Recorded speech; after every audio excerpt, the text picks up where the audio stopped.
நாம் இதற்கு முன்பாக அண்டர் ஆர்டிகல் 13 நாம் பார்த்திருக்கிறோம். அதை ஒரு வரி செய்திகளாக பார்த்துவிட்டு நாம் 14 கடந்து செல்லலாம்.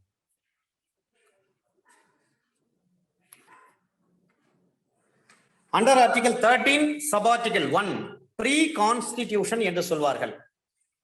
இந்திய அரசியலமைப்பு சட்டம் நடைமுறைக்கு வருவதற்கு முன்பாக இருந்த சட்டங்களில் உள்ள பிரிவுகள் ஏதாவது இப்பொழுது இருக்கக்கூடிய நம்முடைய அரசியலமைப்பு சட்டத்துக்கு விரோதமாக இருக்கும் பட்சத்தில், குறிப்பாக ஃபண்டமெண்டல் ரைட்ஸ்க்கு விரோதமாக இருக்கும் பட்சத்தில் அந்த சட்டம் செல்லாது. ஐ மீன் டார்மெண்ட் பொசிஷன்ல இருக்கும், தூக்க நிலையில் இருக்கும். அதை எப்பொழுது நாம் செல்லும் தன்மைக்கு கொண்டு வர முடியும் என்று சொன்னால், அண்டர் ஆர்டிகல் 368 படி ஒரு திருத்த சட்டத்தின் மூலமாக அவற்றை நடைமுறைப்படுத்தப்படும். எடுத்துக்காட்டு மித்து வழக்கு 1860 ஐபிசி எழுதுறார் லார்ட் மெக்காலே. அதிலே சொல்லப்பட்டிருக்கக்கூடிய சட்டப்பிரிவு பார்த்தீங்கன்னா அண்டர் செக்ஷன் 303 ஐபிசி. 303 ஐபிசில என்ன சொல்றாங்கன்னா, ஒரு நபர் ஏற்கனவே கொலை செய்துட்டு வந்து அவர் ஆயுள் தண்டனை கைதியா இருக்கிறார். உள்ள போயிட்டு ஜெயில போயிட்டு அவர் வந்து ஒரு மர்டர் பண்ணிடுறாருன்னு வச்சுக்கோங்க, சக கைதிகளை அடித்து கொன்று விடுகிறார் அல்லது ஜெயில் அத்தாரிட்டியை கொன்று விடுகிறார் என்று சொன்னால், அது போன்ற சூழ்நிலை அந்த நபருக்கு எதிர்ப்பா எந்த விசாரணை பண்ணாதீங்க, நேரடியாக தூக்கு தண்டனை கொடுங்கன்னு சொல்றாங்க. அப்ப ஒரு நபரை குறித்து விசாரணை செய்யாமல் அவருக்கு இருக்கக்கூடிய ஃபண்டமெண்டல் ரைட்ஸ் வந்து வயலேட் பண்ற அளவுக்கு இருக்கிறது. நேச்சுரல் ஜஸ்டிஸ் என்ன சொல்றாங்க, அவர் தரப்புக்கு இருக்கக்கூடிய அடிப்படை உரிமைகளை கேட்க வேண்டும், அவர் தரப்பு நியாயத்தை கேட்க வேண்டும். அந்த நியாயத்தை கேட்காமல் நேரடியாக விசாரணை பண்ணி அவர் தூக்கு தண்டனை போடுங்கன்னு சொன்னா அது சட்டப்படி தப்பு. அப்ப பழைய சட்டத்துல இருக்கக்கூடிய அந்த செக்ஷன் ஐபிசி என்பது பழைய சட்டம் 1860 இயற்றப்பட்ட சட்டம். அதில் சொல்லப்பட்டிருக்கிற ஒரு சட்டப்பிரிவு தான் வந்து அண்டர் செக்ஷன் 303. அப்ப 303 சொல்லப்பட்டிருக்கிற விஷயம் இப்ப இருக்கக்கூடிய நம்முடைய அரசியலமைப்பு சட்டம், பயன்பாட்டில் இருக்கக்கூடிய அரசியலமைப்பு சட்டத்தினுடைய அடிப்படை உரிமைகளுக்கு முரணாக இருக்கிறது. நம்ம சட்டத்துல என்ன சொல்றாங்க, கான்ஸ்டிடியூஷன்ல யார் என்ன செய்தாலும் சரி அவங்க தரப்பு நியாயத்தை கேட்டுட்டு அதன் பிறகுதான் அவங்கள வந்து நம்ம என்ன செய்யணும், அவர்களுக்கு தீர்ப்பு வழங்கணும். ஆடி ஆல்ட்ரம் பார்ட்டம் நம்ம சொல்றோம், ஹியர் தி அதர் சைடு, இருபுறம் கேட்டல் விதி. அதை பேஸ் பண்ணி தான் நம்ம தீர்ப்பு வழங்க முடியும். அப்ப பழைய சட்டத்துல சொல்லப்பட்டிருக்கிற செய்தி இப்ப இருக்கக்கூடிய நம்ம பயன்பாட்டில் இருக்கக்கூடிய அரசியலமைப்பு சட்டத்துக்கு விரோதமாக இருக்கும் பட்சத்தில் அந்த சட்டம் செல்லாது. ஐ மீன் அந்த சட்டப்பிரிவு தூக்க நிலையில் இருக்கும், டார்மெண்ட் பொசிஷன்ல இருக்கும். இதுதான் டாக்ட்ரின் ஆஃப் எக்லிப்ஸ், கிரகண கோட்பாடு என்று சொல்வார்கள். இது pre constitution. Under article 13 sub article 2 சொல்றாங்க டாக்ட்ரின் ஆஃப் செவரபிலிட்டி. இது போஸ்ட் கான்ஸ்டிடியூஷன். நம்முடைய அரசியலமைப்பு சட்டம் இயற்றப்பட்ட பிறகு அதற்கு எதிராக ஏதேனும் ஒரு சட்டங்கள் முரண்பாடாக இருக்கும் பட்சத்தில் அந்த சட்டம் செல்லாது. இதான் பல்சார வழக்கு, ஏகே கோபாலன் வழக்கு, ரமேஷ் பாப்பர் வழக்குல சொல்றாங்க pre constitution, post constitution. Under article 13 sub article 1 pre constitution, under article 13 sub article 2 post constitution. Pre கான்ஸ்டிடியூஷன்ல இருக்கக்கூடிய ஒரு விஷயம் பார்த்தீங்கன்னா becomes void. becomes void means valid என்ற அர்த்தம். ஒரு திருத்த சட்டத்தின் மூலமாக அதை கொண்டு வந்து அமெண்ட்மெண்ட் பண்ணிட்டோம்னு சொன்னா அந்த கிரகணம் சரியாகிவிடும், அந்த தோஷம் கழிந்து விடும். அப்ப ஆட்டோமேட்டிக்கா அந்த சட்டம் என்ன பண்ணலாம், நடைமுறைக்கு வரும். இதே போஸ்ட் கான்ஸ்டிடியூஷன் என்று சொன்னால் void ab initio, எடுத்த எடுப்பிலேயே ஆரம்ப நிலையிலேயே செல்லாது. from the beginning void ab initio என்று தீப்சந்த் வழக்கில் இது சொல்லியிருக்காங்க. இதுல மிக முக்கியமானது பார்த்தீங்கன்னா அண்டர் ஆர்டிகல் 13 சப் ஆர்டிகல் 4 வந்து கேட்பதற்கு வாய்ப்பு உண்டு. அமெண்ட்மெண்ட் என்பது ஒரு சட்டமா என்று சொன்னால் கிடையாது. அண்டர் ஆர்டிகல் 368 என்பது அமெண்ட்மெண்ட் என்பது நோ லா. இதுல டாக்ட்ரின் ஆஃப் வெய்வர் என்ற ஒரு வார்த்தை இருக்கிறது. டாக்ட்ரின் ஆஃப் வெய்வர் பண்ண முடியுமா, ஒருவருக்கு இருக்கக்கூடிய அடிப்படை உரிமையை விட்டு கொடுக்க முடியுமா என்று சொன்னால் விட்டு கொடுக்க முடியாது. ஏனென்று சொன்னால் அவருக்கு அடிப்படை உரிமை இருக்கிறது. அவரிடம் இருக்கக்கூடிய அடிப்படை உரிமையை அவரே நினைத்தாலும் அதை விட்டுக் கொடுக்க முடியாது. Basheshar Nath versus income tax commissioner வழக்கில் சொல்றாங்க, இந்த வழக்கினுடைய ஃபேக்ட் உங்களுக்கு தெரிஞ்ச விஷயம் தான். இன்கம் டேக்ஸ் ஆக்ட்ல அண்டர் செக்ஷன் 5 சப்செக்ஷன் 1 படி அவர் என்ன பண்றாரு, தன்னுடைய அளவுக்கு அதிகமான வருமானத்தை மறைச்சிட்டார் கணக்காட்டுல. அவர் ஒரு இன்கம் டேக்ஸ் அசஸி. பிறகு ரெய்டு விடுறாங்க, இன்கம் டேக்ஸ் டிபார்ட்மெண்ட்ல இருந்து ரெய்டு விடுறாங்க. அப்பதான் கண்டுபிடிக்கிறாங்க ஏறக்குறைய 3 லட்சம் ரூபாய் கணக்கு காட்டாம மறைச்சிருக்கிறார், வரி ஏய்ப்பு செய்திருக்கிறார். அதன் பிறகு அந்த பஷேஷர் நாத் மீது வழக்கு தொடுக்கிறாங்க. அப்ப பஷேஷர் நாத் என்ன பண்றாருன்னா, இன்கம் டேக்ஸ் கமிஷனர் கிட்ட ஒரு ஒப்பந்தம் போடுறாரு, நான் இந்த பணத்தை வந்து மாசம் மாசம் கட்டிடுறேங்க. அதுக்கு இன்கம் டேக்ஸ் கமிஷனர் என்ன பண்றாங்க, அக்செப்ட் பண்ணிக்கிறாங்க. இதற்கு இடையில Muthiah versus income tax commissioner என்ற வழக்கில் உச்சநீதிமன்றம் என்ன சொல்றாங்கன்னா, ஒரு நபர் நினைத்தால் அவருக்கு இருக்கக்கூடிய தனிப்பட்ட அந்த அடிப்படை உரிமையை அவரே நினைத்தால் கூட அதை அவரால் விட்டுவிட முடியாது, அது வேண்டாம் என்று சொல்ல முடியாது, தளர்த்தீடு செய்ய முடியாது அப்படின்னு ஒரு ஜட்ஜ்மெண்ட் வந்த பிறகு என்ன பண்றாரு பஷேஷர் நாத், நான் வந்து மாசம் மாசம் பணம் கட்ட மாட்டேன், உங்ககிட்ட ஒப்பந்தம் போட்டேன் இல்லைங்களா, அந்த ஒப்பந்தப்படி நான் மாசம் மாசம் பணம் கட்ட மாட்டேன்னு சொல்றேன். உடனே இன்கம் டேக்ஸ் கமிஷனர் என்ன பண்றாங்க, பஷேஷர் நாத் மீது ஒரு வழக்கு தொடுக்கிறாங்க. இதை விசாரித்த உச்ச நீதிமன்றம் சொல்றாங்க, ஒரு நபருக்கு இருக்கக்கூடிய தனிப்பட்ட அடிப்படை உரிமையை அவரே நினைத்தால் கூட அந்த உரிமையை விட்டுக் கொடுக்க முடியாது. எனவே பஷேஷர் நாத் உங்ககிட்ட ஏற்படுத்தி கொண்ட அந்த ஒப்பந்தம், அந்த ஒப்பந்தத்தின்படி பஷேஷர் நாத் வந்து இனிமேல் மேற்கொண்டு பணம் கட்டக்கூடாது, இதுவரை அவர் உங்ககிட்ட பணம் செலுத்திருந்தா அதை திருப்பி கொடுங்கன்னு சொல்லிட்டாங்க.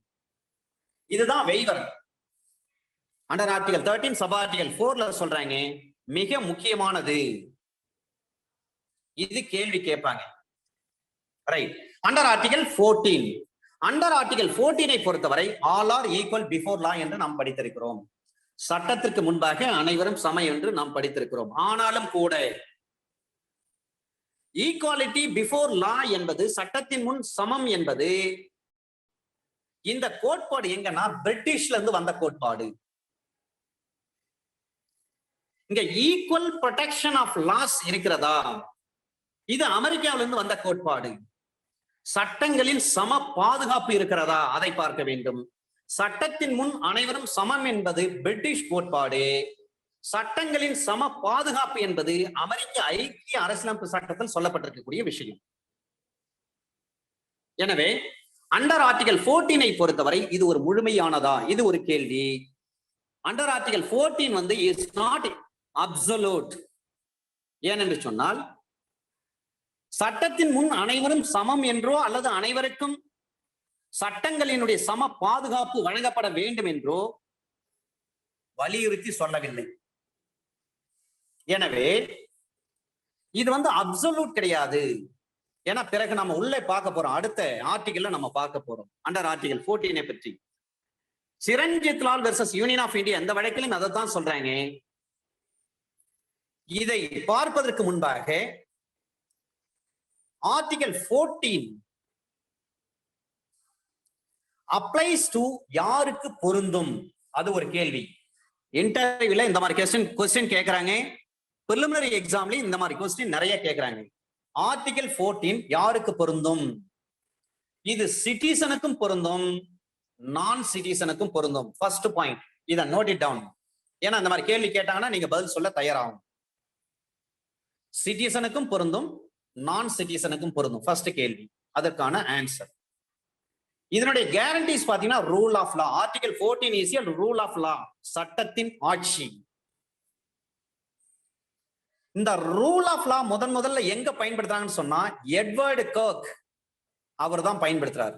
எட்வர்டு கர்க் டைசி 1885 அவருடைய புத்தகத்துல சொல்றாரு. இந்த எட்வர்ட் கர்க் டைசி அவர் வந்து ஒரு ப்ரொஃபசர், அவருடைய புத்தகத்துல சொல்றாரு, இதை ஒரு டைசி தத்துவமாகவே உருவாக்கினார் 1885. Under article 14 is against arbitrariness. ஏதேச்ச அதிகாரத்திற்கு எதிரானது, மன்னராட்சிக்கு எதிரானது, முடியாட்சி தத்துவத்திற்கு எதிரானது. அதிபர்கள் இன்னைக்கு ஆட்சி பண்றாங்க பாருங்க, இடியமன் ஆட்சி, ராணுவ ஆட்சி, ஏன்னா அங்க ஜனநாயகம் கிடையாது. மியான்மர்ல, பர்மா என்று சொல்லக்கூடிய மியான்மர்ல இன்னைக்கு ராணுவ ஆட்சி. ஜனநாயக முறையில் தேர்ந்தெடுக்கப்பட்ட ஒரு அரசாங்கத்தை கலைத்து விட்டு ராணுவமே அந்த ஆட்சியை கைப்பற்றிட்டாங்க. இது போன்ற ஏதேச்ச அதிகாரம் நான் வச்சதுதான் சட்டம் சொல்லக்கூடாது. Article 14 is against arbitrariness. Article 14 is one of the basic structure of the constitution இல்லையா? இது ஒரு கேள்வி கேட்டிருக்காங்க. இந்த கேஸ் ஆஃப் இந்திரா சாணி அந்த வழக்குல தான் சொல்றாங்க, AIR 1993 Supreme Court page number 477 under article 14 is one of the basic structure of the constitution. Indra Sani AIR 1993 Supreme Court page number 477. Indra Sani AIR 1993 SC page number 477. Article 14 is creed of our constitution. Creed என்று சொன்னால் கொள்கை என்ற அர்த்தம். நம்முடைய இந்திய அரசியலமைப்பு சட்டத்தினுடைய கொள்கையே ஆர்டிகல் 14 தான்.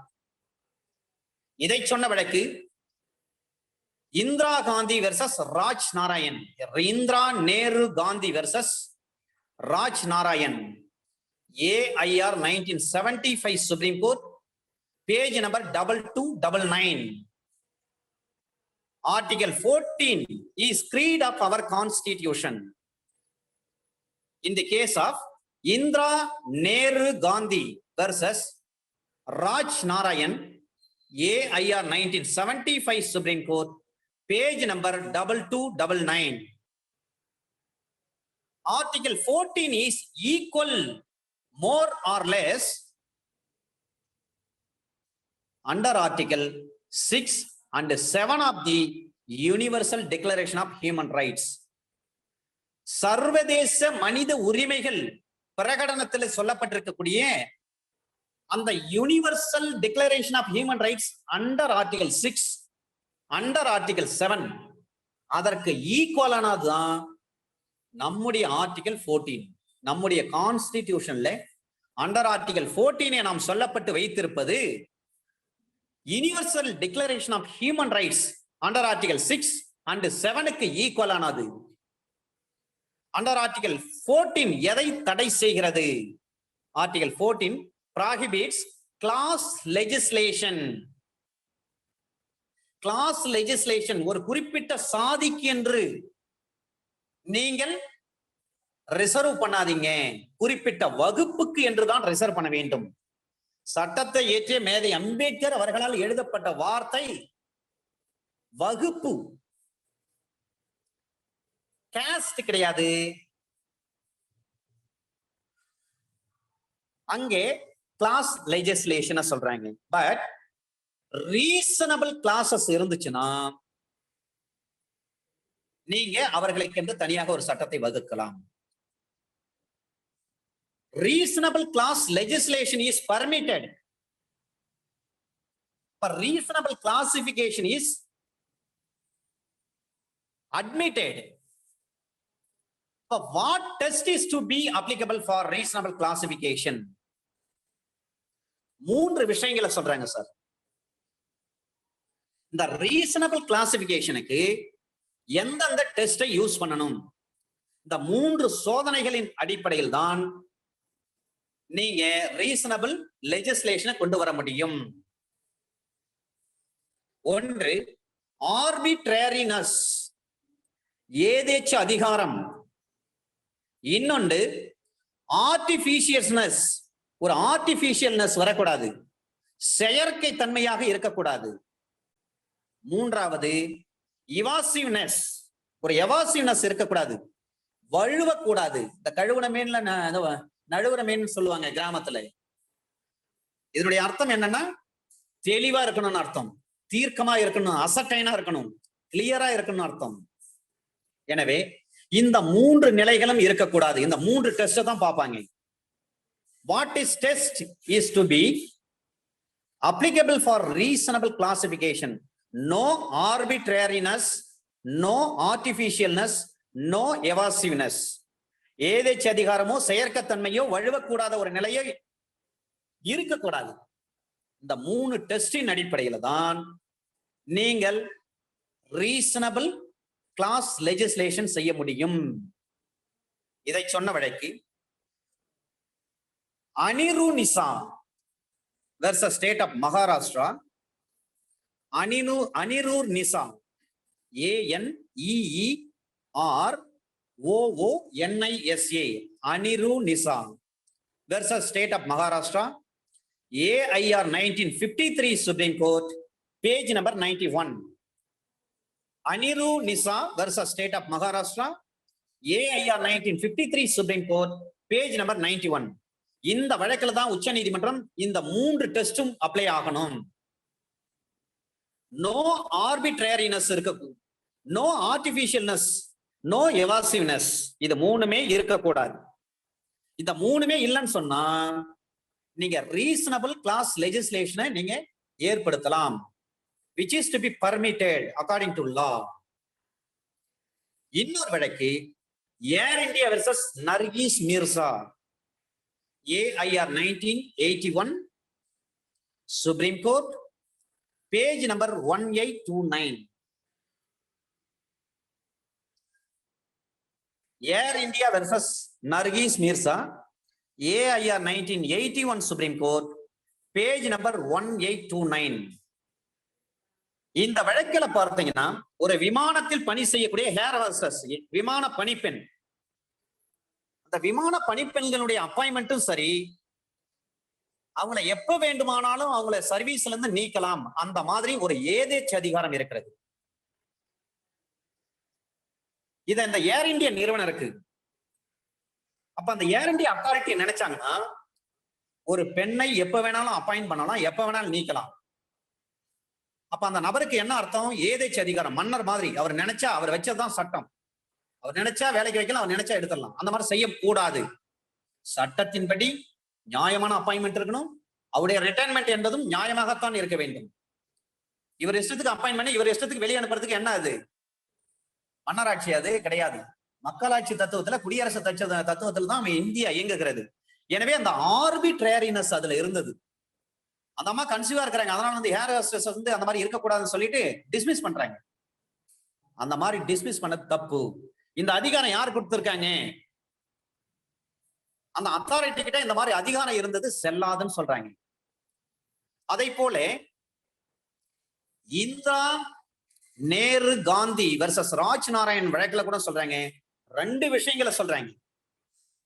அந்த 2 விஷயங்களும் ஏதேச்ச அதிகாரம்.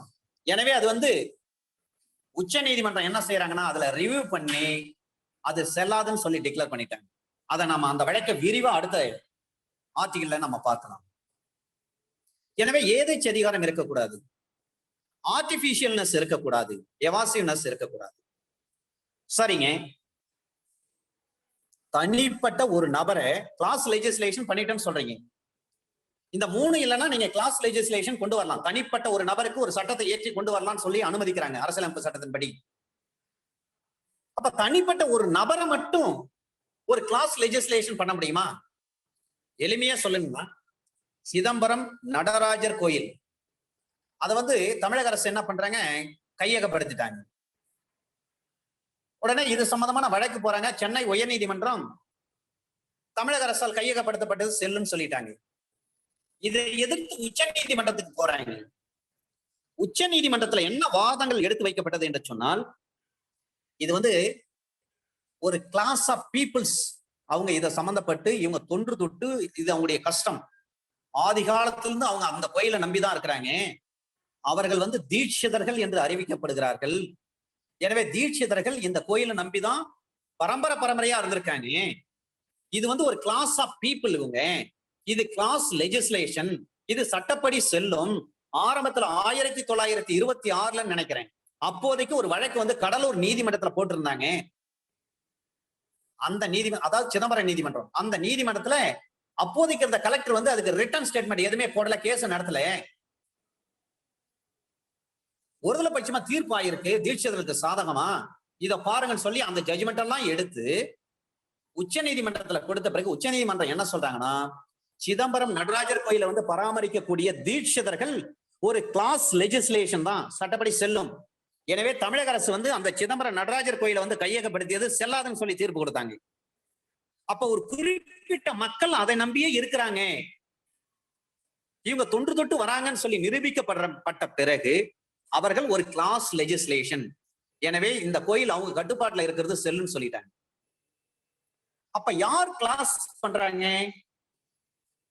இந்த குறிப்பிட்ட மக்கள் இத்தனை ஆண்டுகளாக பரம்பரையாக இந்த கோயிலை நம்பிதான் இருந்துட்டு இருக்காங்க, இதுக்குதான் பணிவிடை செய்துட்டு வராங்க, இந்த கோயிலுக்கு இவ்வளவு சொத்து பூர்வீகம் இருக்கிறது, இது ஒரு கிளாஸ் ஆஃப் பீப்புள் இருக்கிறாங்க, இவங்க தான் இதை பராமரிக்கணும், தமிழக அரசு கைப்பற்றியது செல்லாதுன்னு சொல்லி உச்ச நீதிமன்றம் சொன்னாங்க.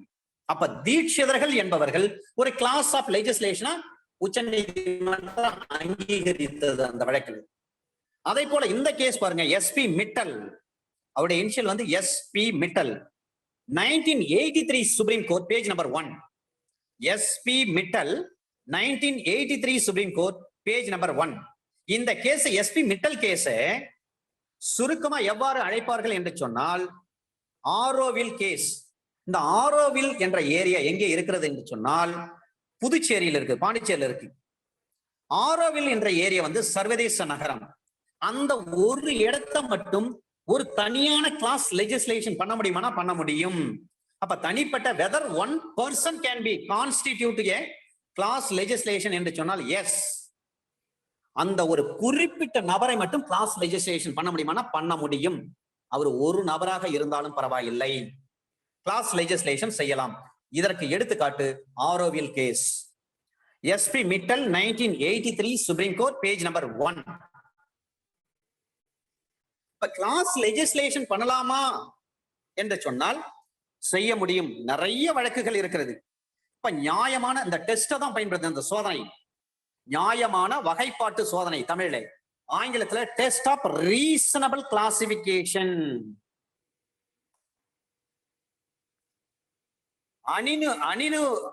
அந்த அணினு ஒரு மிசா அந்த வழக்குல சொல்றாங்க 3 test, arbitrary, artificial R evasive, இது 3மே இருக்கக்கூடாது. ஆனால் கிளாஸ் லெஜிஸ்லேஷன் பண்றீங்கன்னா என்ன இருக்கிறாங்க? எடுத்துக்காட்டு எஃப்என் பல்சாரா வழக்கு. அந்த வழக்குல என்ன பண்றாங்க? பாம்பே ஸ்டேட் ஆஃப் மகாராஷ்டிரா என்ன செய்யறாங்கன்னா ஒரு சட்டத்தை கொண்டு வராங்க, பாம்பே ப்ராகிபிஷன் ஆக்ட் கொண்டு வராங்க, அதாவது மகாராஷ்டிரா ப்ராகிபிஷன் ஆக்ட் கொண்டு வராங்க. மகாராஷ்டிரா ப்ராகிபிஷன் ஆக்ட் கொண்டு வரப்ப அங்கே இருக்கக்கூடிய ராணுவ வீரர்களுக்கு மட்டும்தான் பீரோ பிராந்திய விற்கப்படும் அப்படின்னு சொல்லி ஒரு எக்ஸெப்ஷன் கொடுக்குறாங்க. அந்த சட்டம் வந்து அந்த மாநிலத்துக்கு முழுமையா பொருந்தும். மகாராஷ்டிரா மதுவிலக்கு சட்டம், அந்த மதுவிலக்கு சட்டத்தை அமல்படுத்துறாங்க, நடைமுறைப்படுத்துறாங்க. சாராயம் விற்கக்கூடாது, பீர் விற்கக்கூடாது, பிராந்தி விற்கக்கூடாது, ஒயின் விற்கக்கூடாதுன்னு சொல்லிட்டு அந்த சட்டத்தை கொண்டு வராங்க. ஆனால் அதில் ஒரு விதிவிலக்கு என்ன சொல்றாங்கன்னா, ராணுவ வீரர்களுக்கு விதிவிலக்கு உண்டு, அவங்க மட்டும் போயிட்டு பீர், பிராந்தி, விஸ்கி, ரம் எது வேணாலும் வாங்கி குடிக்கலாம் அப்படின்னு சொல்லிட்டாங்க.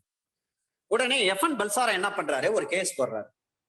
கேஸ் போட்ட பிறகு சுப்ரீம் கோர்ட் வரையும் போகுது. சுப்ரீம் கோர்ட் இதுல என்ன சொல்றாங்கன்னா, ராணுவ வீரர்களுடைய அவங்களுடைய வாழ்க்கை சூழ்நிலையே வெவ்வேறானது, நாட்டை பாதுகாப்பதற்காக அவங்க பனியிலும் மலையிலும் காடுலையும் மேடுலையும் அவங்க வந்து கஷ்டப்படுறாங்க. -35 டிகிரி கீழே கூட அவங்க வந்து ஒர்க் பண்றாங்க சியாச்சின்ல. எனவே அவங்களுக்கு வந்து ஒரு மன தெம்பு, மன தைரியம் கொடுக்கணும்னு சொன்னா அவங்களுக்கு இது போன்ற காரியங்கள், இந்த வைன், ரம், விஸ்கி இதெல்லாம் வந்து அவங்க குடிச்சாதான் அவங்க தைரியமா இருக்க முடியும். ஏன்னா தேசத்தை பாதுகாக்கிறாங்க, அவங்க வாழ்க்கை சூழ்நிலையே ஒரு வித்தியாசமானது அப்படின்னு சொல்லிட்டு உச்ச நீதிமன்றம் என்ன சொன்னாங்கன்னா, இது ரீசனபிள் கிளாசிபிகேஷன் தான். மகாராஷ்டிரா அரசு வந்து ராணுவ வீரர்களுக்கு என்று விதிவிலக்கு அளித்தது சட்டப்படி செல்லும், அது ரீசனபிள் கிளாசிபிகேஷன், நியாயமான வகைப்பாடு தான் அது அப்படின்னு சொல்லிட்டாங்க. Chiranjit Lal versus union of India அந்த வழக்கில் அதுதான் சொல்றாங்க. எஃப்என் பல்சாரா வழக்கில் சொல்றாங்க, AIR 1951 supreme court, page number 318. FN Balsara வழக்கில் இதுதான் சொல்றாங்க, 1951 supreme court, page number 318. Romesh Thappar வழக்கிலும் அதுதான் சொல்றாங்க, ஏகே கோபாலன் வழக்கிலும் அதுதான் சொல்றாங்க. Chiranjit Lal versus union of India இந்த வழக்கில் சொல்றாங்க. RC Cooper versus union of India, இந்த கூப்பர் வழக்கும் சிரஞ்சித் லால் வழக்கும் ரொம்ப முக்கியமானது சார். ஏனென்று சொன்னால் 1950ஆம் வருஷம் என்ன பண்றாங்கன்னா, ஒரு கம்பெனி வந்து மிஸ்மேனேஜ்மெண்ட் பண்றாங்க. அந்த கம்பெனி என்ன பண்றாங்க, அந்த மாநில அரசை கையகப்படுத்துறாங்க. சோலாப்பூர்ல இயங்கி வந்தக்கூடிய ஒரு நூல் தொழிற்சாலை. அந்த நூல் தொழிற்சாலை என்ன பண்றாங்கன்னா, மிஸ்மேனேஜ்மெண்ட் நடக்குது. அந்த தொழிற்சாலை விட்டா லாக்டவுன் பண்ணிட்டாங்கன்னா, இல்ல லாக் அவுட் பண்ணிட்டாங்கன்னா, அதுல பணிபுரிந்து கொண்டிருந்த ஏறக்குறைய ஆயிரக்கணக்கான தொழிலாளர்களுக்கு வேலை வாய்ப்பு போயிடும். காரணம் என்னன்னா, தவறான மேலாண்மை. சரியா வந்து அதை மேனேஜ் பண்ணல. உடனே அரசாங்கம் என்ன பண்றாங்க, அதை கையகப்படுத்துறாங்க. கையகப்படுத்தின உடனே இவர் சிரஞ்சித் லால் என்ன பண்றாரு, கேஸ் போடுறாரு. ஏன் ஃபேக்டரி மட்டும் வந்து கவர்மெண்ட் எடுத்துக்கினாங்க, இது சட்டப்படி செல்லாது அப்படின்னு சொல்றாரு. அப்ப இந்த வழக்கை விசாரித்த உச்சநீதிமன்றம் என்ன சொல்றாங்கன்னா, உங்களுடைய சோலாப்பூர் நூல் தொழிற்சாலை கையகப்படுத்தியது சட்டப்படி செல்லும். அதற்கு என்னென்ன காரணங்கள் என்று சொன்னால், நீங்க தவறான மேலாண்மை செய்திருக்கீங்க, கரெக்டா மேனேஜ்மெண்ட் பண்ணல, மிஸ்மேனேஜ்மெண்ட் இருக்கு.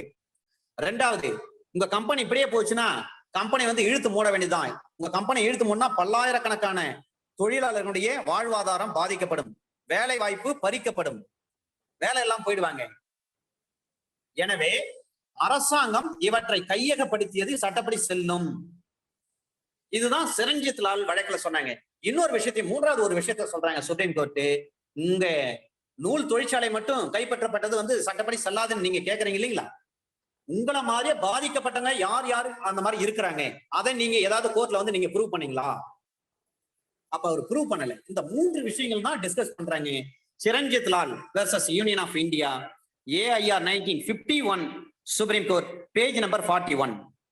சிரஞ்சித் Lal versus union of India, AIR 1951, supreme court, page number 41. இந்த வழக்கில் இந்த மூன்று விஷயத்தை வந்து டிஸ்கஸ் பண்றாங்க. AIR 1951, supreme court, page number 41. RC Cooper versus union of India, இது வந்து வங்கிகள் தேசியமயமாக்கப்பட்ட வழக்கு என்று சொல்வார்கள். Bank nationalisation case, RC Cooper versus union of India. 14 வங்கி என்ன பண்றாங்க, the iron lady of India honourable Indira Gandhi அம்மா என்ன பண்றாங்கன்னா, 14 பேங்க் வந்து தேசியமயமாக்கப்பட்ட வங்கியா கொண்டு வராங்க. இப்ப 14 பேங்க கொண்டு வரப்ப என்ன பண்றாங்கன்னா, இந்த 14 பேங்க்கும் நீங்க வங்கி தொழில் செய்யக்கூடாதுன்னு சொல்லிட்டு ஒரு தடை. உடனே என்ன பண்ற, RC கூப்பர் வழக்கு போடுறாங்க. இந்த வழக்கை விசாரித்த நீதிமன்றம் என்ன சொல்றாங்கன்னா, இந்த 14 வங்கிகளும் பிரைவேட் செக்டார் கூட சேர்ந்து நீங்க தொழில் எதுவும் செய்யாதீங்க அப்படின்னு தடை விதித்தது ஒரு நியாயமான, அதாவது கிளாஸ் லெஜிஸ்லேஷன் கிடையாது, அது தப்பு. ஒரு கிளாஸ் லெஜிஸ்லேஷன் பண்றோம்னா அதுல ஆர்பிட்ரேரியஸ்னஸ் இருக்கக்கூடாது, ஆர்டிபிஷியல்னஸ் இருக்கக்கூடாது, எவாசிவ்னஸ் இருக்கக்கூடாது. ஆனா நீங்க இந்த மாதிரி நீங்க 14 வங்கிக்கு மட்டும், இது நேஷனலைஸ்டு பேங்க், தேசியமயமாக்கப்பட்ட வங்கி, அந்த வங்கி மட்டும் வங்கி தொழில் செய்யக்கூடாதுன்னு சொல்லிட்டு ஒரு ஸ்டே தடை போடுறாங்கன்னு சொன்னா அது சட்டப்படி செல்லாதுன்னு சொல்லிட்டாங்க. இந்த மாதிரி நிறைய கேசஸ் இருக்கு சார். ஏன்னா இதுக்கு டைம் கிடையாது. ஆர்டிகல் 14 மட்டும் ஒரு நாள் ஃபுல்லா எடுக்கலாம், அவ்வளவு விஷயங்கள் இருக்கு. Right, we are moving on under article 15. இந்த 15 நம்ம பார்ப்பதற்கு முன்பாக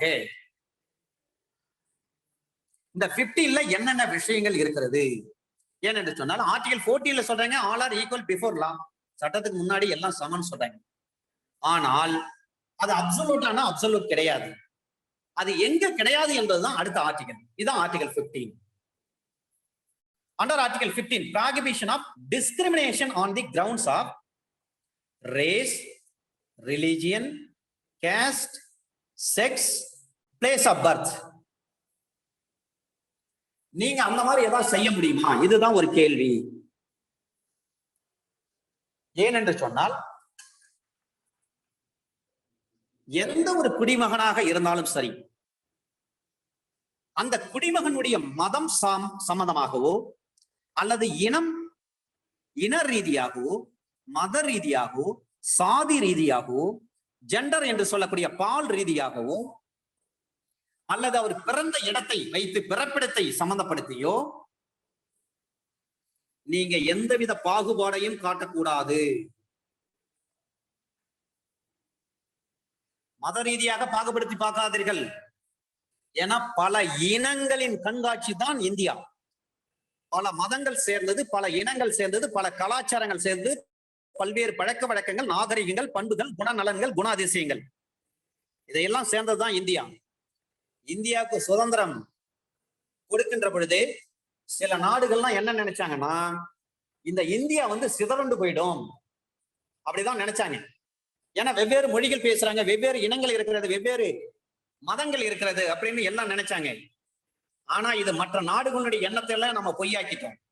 இன்றைக்கு சிறப்பாக இந்த தேசத்தை நாம கட்டமைத்து வழிநடத்தி வருகின்றோம். அண்டர் ஆர்டிகல் 15 பொறுத்தவரை மத ரீதியாக, இன ரீதியாக, பால் ரீதியாக, சாதி ரீதியாக, பிறப்பிடம் சம்பந்தமாக எந்த ஒரு பாகுபாடையும் நீங்கள் காட்டக்கூடாது. அண்டர் ஆர்டிகல் 15 சப் ஆர்டிகல் 1 சொல்றாங்க, அரசு எந்த குடிமகனையும் அவனுடைய மதம், இனம், சாதி, பால், பிறப்பிடம் இவற்றில் எதையாவது காரணமாக காண்பித்து அந்த நபரை பாகுபடுத்தி இருக்கக்கூடாது. நீங்க இந்த மதத்தை சேர்ந்தவர், நீங்க எல்லாம் இங்க வரக்கூடாது, உங்களுக்கு எல்லாம் வேலை கிடையாது அப்படின்னு கவர்மெண்ட் சொல்லக்கூடாது. தனிப்பட்ட நபரும் சொல்லக்கூடாது. நீங்கள் இந்த சாதியை சேர்ந்தவர், இந்த இனத்தை சேர்ந்தவர், நீங்க பார்சி இனத்தை சேர்ந்தவர், நீங்க சீக்கிய இனத்தை சேர்ந்தவர், நீங்க மதத்தை சேர்ந்தவர், நீங்க பிறந்த இடம் வந்து அந்த இடம், அந்த ஏரியால பிறந்தவங்களுக்கு எல்லாம் இங்க வேலை கிடையாது அப்படின்னு சொல்லக்கூடாது. நீங்க வந்து ஆணா பெண்ணா, இங்க வந்து ஆண்களுக்கு மட்டும்தான் வேலை, பெண்களுக்கு வேலை கிடையாது அப்படின்னு சொல்லக்கூடாது. இங்க ஆண்களுக்கும் பெண்களுக்கும் தான் வேலை, டிரான்ஸ்ஜெண்டருக்கு வேலை கிடையாது அப்படின்னு சொல்லக்கூடாது. இதுதான் அண்டர் ஆர்டிகல் 15 சப் ஆர்டிகல் 1 சொல்றாங்க. Race, religion, caste, sex, place of பர்த்ல நீங்க டிஸ்கிரிமினேஷன் பார்க்காதீங்க, வேறுபடுத்தி பார்க்காதீங்க. அண்டர் ஆர்டிகல் 15 சப் ஆர்டிகல் 2 சொல்றாங்க, பப்ளிக் என்ட்ரி என்று சுருக்கமாக சொல்கிறார்கள். அண்டர் ஆர்டிகல் 15 சப் ஆர்டிகல் 2 எந்த ஒரு குடிமகனையும் மத ரீதியாக, இன ரீதியாக, மொழி ரீதியாக, சாதி ரீதியாக, பிறப்பிடம் சம்பந்தப்பட்ட ரீதியாக அவரை நீங்கள் பாகுபடுத்தி பார்க்காதீர்கள், வேறுபடுத்தி பார்க்காதீர்கள். Under article 15 sub article 2 class ஏல சொல்றாங்க, ஒரு கடை, பொது ஓய்வு விடுதிகள், ஒரு உணவு விடுதிகள், பொதுவான பொழுதுபோக்கு இடங்கள் இவற்றில் நுழையும் போது யாரையும் நீங்க வேறுபடுத்தக்கூடாது. நீங்கள் ஒரு சீக்கிய மதத்தை சேர்ந்தவர் இங்க வரக்கூடாது என்று சொல்லக்கூடாது. நீங்க ஒரு கிறிஸ்டியானிட்டி, முஸ்லிம், ஹிந்து, நீங்க இங்க வரக்கூடாதுன்னு சொல்லக்கூடாது. நீங்க இந்த சாதியை சேர்ந்தவர், இந்த கடைக்கு நீங்க வரக்கூடாதுன்னு சொல்லக்கூடாது. நீங்கள் இந்த மதத்தை சேர்ந்தவர், இந்த பொது விடுதிக்கு நீங்க வரக்கூடாதுன்னு சொல்லக்கூடாது. நீங்கள் இந்த ஏரியால பிறந்தவங்க, நீங்க எல்லாம் இந்த ஹோட்டல்ல வந்து சாப்பிடக்கூடாதுன்னு சொல்லக்கூடாது. ஒரு கிளப் இருக்கு, ஒரு பொதுவான ஓய்விடங்கள் இருக்கிறது, ஒரு பொழுதுபோக்கு இடங்கள் இருக்கிறது. இது போன்ற இடங்களில் யாரையும் நீங்கள் பாகுபடுத்தி காட்டக்கூடாது. எந்த மதத்தை சேர்ந்தவரும் அங்க வரலாம். ஒரு பூங்கா இருக்கு, பார்க், அந்த பார்க்ல பாத்தீங்கன்னா ஒரு இந்து வரலாம், கிறிஸ்டியன் வரலாம், முஸ்லீம் வரலாம், சீக்ஸ் வரலாம், ஜைனீஸ் வரலாம், ஜூஸ் வரலாம், புத்திஸ்ட் வரலாம், யார் வேணாலும் வரலாம், பார்சி வரலாம். அங்க பாகுபடுத்தாதீங்க. அதே போல எந்த சாதியை சார்ந்தவர்களும் அந்த பூங்காவிற்கு நுழையலாம், பாகுபடுத்தி பார்க்க கூடாது. நீங்க இந்த சாதியை சேர்ந்தவர் நீங்க வரக்கூடாதுன்னு சொல்லக்கூடாது. நீங்க இந்த மதத்தை சேர்ந்தவர் இந்த பூங்காவுக்கு உள்ள வரக்கூடாது, இந்த ஹோட்டலுக்குள்ள வரக்கூடாது, இந்த பொது வீதியில் நடக்கக்கூடாது அப்படின்னு எதையும் சொல்லக்கூடாது. ஆண்களுக்கு மட்டும்தான் இந்த விடுதி உண்டு, ஆண்களுக்கு மட்டும்தான் சாப்பாடு உண்டு, ஆண்களுக்கு மட்டும்தான் இந்த பூங்கால இடம் உண்டு அப்படின்னு பாகுபடுத்தாதீங்க. பெண்களும் வரலாம், குழந்தைகளும் வரலாம், டிரான்ஸ்ஜெண்டரும் வரலாம். இதுதான் under article 15 sub article 2 class ஏல சொல்றாங்க. கிளாஸ் பில சொல்றாங்க, பொதுமக்களுக்கான உபயோகத்திற்கென்று முழுமையாகவோ அல்லது பகுதியாகவோ நிதி உதவி அளிக்கப்பட்டு ஏற்படுத்தப்பட்ட கிணறுகள், ஓன்லி ஆர் பார்ட்லி எய்டு பண்ணிருப்பாங்க கவர்மெண்ட். அப்ப கவர்மெண்ட் எய்டு பண்ணல ஒரு கிணறு இருக்கு, பொதுவான ஒரு கிணறு. அந்த கிணற்றில் வந்து நீங்க எல்லாம் தண்ணி எடுக்கூடாது, நீங்க வந்து இந்த மதத்தை சேர்ந்தவர் இந்த பொது கிணறுல தண்ணி எடுக்கூடாது அப்படின்னு சொல்லக்கூடாது. நீங்கள் இந்த சாதியை சேர்ந்தவர் பொது கிணற்றில் நீங்க தண்ணி எடுக்கக்கூடாது அப்படின்னு சொல்லக்கூடாது. நீங்கள் இந்த இனத்தை சேர்ந்தவர் பொது கிணத்துல நீங்க தண்ணி எடுக்கூடாதுன்னு சொல்லக்கூடாது. நீங்கள் ஆண் இங்க தண்ணி எடுக்கூடாதுன்னு சொல்லக்கூடாது, அல்ல பெண் நீங்க தண்ணி எடுக்கூடாதுன்னு சொல்லக்கூடாது, அல்ல டிரான்ஸ்ஜெண்டர் இங்க தண்ணி எடுக்கூடாதுன்னு சொல்லக்கூடாது. எனவே ஒரு பொதுமக்கள் உபயோகத்திற்கின்றி ஒரு முழுமையாகவோ பகுதி அளவுல ஒரு கவர்மெண்ட் எய்டு பண்ணிருக்காங்க, ஒரு பொது கிணறு வெட்டி வச்சிருக்காங்கன்னு சொன்னா அந்த பப்ளிக் வெல்ல அல்லது ஒரு தொட்டி, ஒரு குளியல் துறைகள் அல்லது சாலைகள் இதையெல்லாம் உபயோகிக்கின்ற பொழுது ரோட யூஸ் பண்றாங்க, நீங்கள் இந்த தெருவழியாக பிணத்தை எடுத்து வரக்கூடாது, இந்த தெருவழியாக நீங்கள் நடந்து வரக்கூடாது, இது போன்ற தடைகள் எல்லாம் யாரும் போடக்கூடாது. இதுதான் under article 15 sub article 2 class B. ஒரு பொது கிணறோ அல்லது ஒரு ஒரு குளிப்பதற்கு ஏற்படுத்தப்பட்ட ஒரு இடமோ அல்லது தொட்டிகளோ அல்லது பொது வழி பப்ளிக் ரோடு சாலைகளோ இந்த வழியை நீங்க வரக்கூடாது இப்படின்னு சொல்லிட்டு யாரையும் நீங்க வேறுபடுத்தி பார்க்காதீங்க, பாகுபடுத்தி பார்க்காதீங்க, டிஸ்கிரிமினேஷன் பண்ணாதீங்க. அண்டர் ஆர்டிகல் 15 சப் ஆர்டிகல் 3 பெண்கள் குழந்தைகள் இவர்களுக்கு அரசாங்கம் சிறப்பு சட்டங்களை இயற்றலாம், அதற்கு தடையே கிடையாது. பெண்கள் குழந்தைகளுக்கு அண்டர் ஆர்டிகல் 15 சப் ஆர்டிகல் 3. இந்த அண்டர் ஆர்டிகல் 15 சப் ஆர்டிகல் 3ல தான் சொல்றாங்க, இதை வச்சுதான் சொல்றாங்க ஆர்டிகல் 14 என்பது இஸ் நாட் அப்சல்யூட், அது ஒரு முழுமையானது கிடையாது. ஏனென்று சொன்னால் அண்டர் ஆர்டிகல் 15 சப் ஆர்டிகல் 3ல சொல்லியிருக்காங்க பெண்களுக்கும் குழந்தைகளுக்கும் சிறப்பு சட்டங்கள் இயற்றலாம், வீக்கர் செக்ஷன் ஆஃப் பீப்புள். எனவே பெண்களுக்கு சமத்துவம் கொடுக்க வேண்டும். உள்ளாட்சி மன்ற தேர்தல் 39% இடஒதுக்கீடு, பெண்கள் இன்னைக்கு நிக்கலாம். பஞ்சாயத்து தலைவரா, வார்டு மெம்பரா, சேர்மனா, கவுன்சிலரா, மாவட்ட கவுன்சிலரா, மாவட்ட பஞ்சாயத்து போர்டு சேர்மனா, எம்எல்ஏ, எம்பி, மந்திரி, முதலமைச்சர், பிரதமர். பெண்களுக்கு சம வாய்ப்பு கொடுக்க வேண்டும். ஒரு காலகட்டத்தில் பெண்களுக்கு வாய்ப்பு இல்லை. ஏனென்று சொன்னால் உலகத்திலே பாத்தீங்கன்னா பெண்களுக்கு ஓட்டு போட உரிமையை கொடுத்தது நார்வே என்ற நாடுதான். நார்வே நாடுதான். நார்வே நாட்டுக்கு இன்னொரு சிறப்பு என்னன்னா உலகத்திலே பாத்தீங்கன்னா நள்ளிரவில் நடு ராத்திரி 12 மணிக்கு சூரியன் உதிக்கக்கூடிய ஒரே நாடு நார்வே தான். நள்ளிரவில் சூரியன் உதிக்கும் நாடு நார்வே. அந்த நாட்டுல தான் முத என்ன பண்றாங்க, முதலாக பெண்களுக்கு வாக்களிக்கும் உரிமையை கொடுத்தாங்க. இந்தியாவில் அன்றைக்கு என்ன சூழ்நிலை இருந்ததுன்னா பெரிய பெரிய கல்விமான்களும் நிலச்சுவான்தாரர்களும் லேண்ட்லார்ட்ஸுக்கும் பெருசா படிச்சிருக்காங்க பாருங்க, அவங்களுக்கு மட்டும்தான் ஓட்டு போட முடியும். இந்த சூழ்நிலை இருந்தது. ஆனால் சட்டத்தை இயற்றிய பொழுது, அரசியலமைப்பு சட்டத்தை இயற்றிய பிறகு மேதை அம்பேத்கர் அவர்கள் அதை எளிமையாக்கினார். சமத்துவம் என்று சொன்னால் பெரிய வசதி படைத்த நிலச்சுவான்தாரர்கள் லேண்ட்லார்டு மட்டும் கிடையாது, படிச்சவங்க மட்டும் கிடையாது, ஒரு படிக்காத பாமர ஏழை கூட ஒரு ஓட்டு போடலாம்னு சொல்லி மேதை அம்பேத்கர் அதை கொண்டு வந்தார். அதுதான் ஜனநாயகம், அதுதான் சமத்துவம், அதுதான் சகோதரத்துவம், அதுதான் குடியாட்சி தத்துவம், இதுதான் பெடரல் சிஸ்டம் அப்படின்னுட்டு மேதை அம்பேத்கர் கொண்டு வந்தார். ஆனா ஒரு காலகட்டத்துல பெண்களுக்கு வாய்ப்பே கிடையாது, ஓட்டே போட முடியாது. ஆனால் அரசியலமைப்பு சட்டம் கொண்டு வந்த பிறகு பெண்கள் ஓட்டு போடலாம். இதுல இன்னும் ஒரு படி, முன்னாள் பாரத பிரதமர் ராஜீவ்காந்தி அவர்கள் ஓட்டு போடும் வயதை 18 என்று நிர்ணயித்தார். அது மட்டுமல்ல, இந்த லோக்பால் இதையெல்லாம் ராஜீவ்காந்தி தான் கொண்டு வந்தார். ஏன்னா பொது வாழ்க்கையில் இருக்கக்கூடிய எம்எல்ஏ, எம்பி, மத்திய அமைச்சர், மாநில முதலமைச்சர், மத்தியில் இருக்கக்கூடிய பிரதமர், இவங்க எல்லாம் எந்த தப்பும் பண்ணக்கூடாது, தவறு செய்தா அவங்க எல்லாம் விசாரிக்கணும் அப்படின்னு சொல்லிட்டு கொண்டு வந்தாங்க. எனவே அண்டர் ஆர்டிகல் 15 சப் ஆர்டிகல் 3 படி பெண்களுக்கும் குழந்தைகளுக்கும் சிறப்பு சட்டம் ஏற்றலாம். ஏனென்று சொன்னால் இந்த பெண்களும் குழந்தைகளும் பாத்தீங்கன்னா உடல் ரீதியா மன ரீதியா பாத்தீங்கன்னா வீக்கர் செக்ஷன் ஆஃப் பீப்புள். எனவே அவங்களுக்கு சமத்துவம் கொடுக்க வேண்டும். ஒரு ஆணுக்கு வேலை செய்யறான்னு சொன்னா இன்னைக்கு 1000 ரூபாய் சம்பளம்னா பெண்களுக்கும் 1000 ரூபாய் கொடுங்க, ஈக்குவல். குழந்தைகள் பாவம், அவர்களுக்கு சமத்துவமான சட்டங்களை ஏற்றுங்க. இதுதான் அண்டர் ஆர்டிகல் 15 சப் ஆர்டிகல் 3. ஏனென்று சொன்னால் சமத்துவம் என்று சொன்னால் என்ன, ஒரு இடத்துல மேடா இருக்கு, ஒரு இடத்துல பள்ளமா இருக்கு, அது சமத்துவமா கிடையாது. மேடும் பள்ளமும் ஈக்குவலா இருக்கணும், பேரலல் லைனா இருக்கணும், அதான் சமத்துவம். இப்ப ஆண்களுக்கு மட்டும் எல்லாத்துலயும் வேலை வாய்ப்பு, எல்லாத்துலயும் பெரிய பெரிய பதவி உயர்வு எல்லாம் கொடுக்குறாங்க, பெண்களுக்கு எந்த வாய்ப்பும் கொடுக்கலன்னு சொன்னா அதுக்கு பேர் சமத்துவம் கிடையாது. எனவே பெண்களுக்கு வாய்ப்பை கொடுங்க,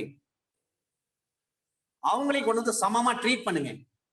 அதுக்காக பெண்களுக்குன்னு சிறப்பா நீங்க சட்டம் இயற்றலாம், அது தவறே கிடையாது அப்படின்னு சொல்லி பெண்களுக்கும் குழந்தைகளுக்கும் சிறப்பு சட்டம் இயற்றுவதற்கு அனுமதி கொடுக்கப்பட்ட ஒரு ஆர்டிகல் தான் under article 15 sub article 3. Under article 15 sub article 4 மிக முக்கியமான ஆர்டிகல். வரலாற்றில் சமூக நீதியை நிலைநாட்ட செய்த ஒரு ஆர்டிகல் இந்த ஆர்டிகல் தான். இதனுடைய முதல் அமெண்ட்மெண்ட் 1951 வருது. 18/6/1951 இருந்து ஃபர்ஸ்ட் அமெண்ட்மெண்ட் வந்து என்ஃபோர்ஸ் ஆகுது. The first amendment of the Constitution of India, which came into force on 18th June 1951. 18th June 1951 தான் வருது முதல் சட்ட திருத்தம் வருது. இந்த அரசியலமைப்பு சட்ட திருத்தம் முதல் சட்ட திருத்தம் வருவதற்கு காரணமாக இருந்த வழக்கு Champakam Dorairajan versus state of Tamil Nadu. இந்த வழக்கு தான், செண்பகம் துரைராஜன் வழக்கு தான் வருது. State of Madras, Champakam Dorairajan versus state of Madras. இந்த வழக்கு தான் இந்திய அரசியலமைப்பு சட்டத்தை முதலாக திருத்தம் செய்வதற்கு வழிவகுத்த ஒரு வழக்கு செண்பகம் துரைராஜன் வழக்கு. கேள்வி கேட்பாங்க, இந்திய அரசியலமைப்பு சட்டம் வந்து திருத்துவதற்கு முதல் திருத்தம் சட்ட திருத்தம் வருவதற்கு அமைந்த வழக்கு எந்த வழக்குன்னு கேள்வி கேட்பாங்க. Champakam Dorairajan versus state of Madras. 1951 amendment வருது. ஏனென்று சொன்னால் அப்போதைக்கு பாத்தீங்கன்னா ஸ்டேட் ஆஃப் மெட்ராஸ் தான், ஸ்டேட் ஆஃப் தமிழ்நாடு கிடையாது.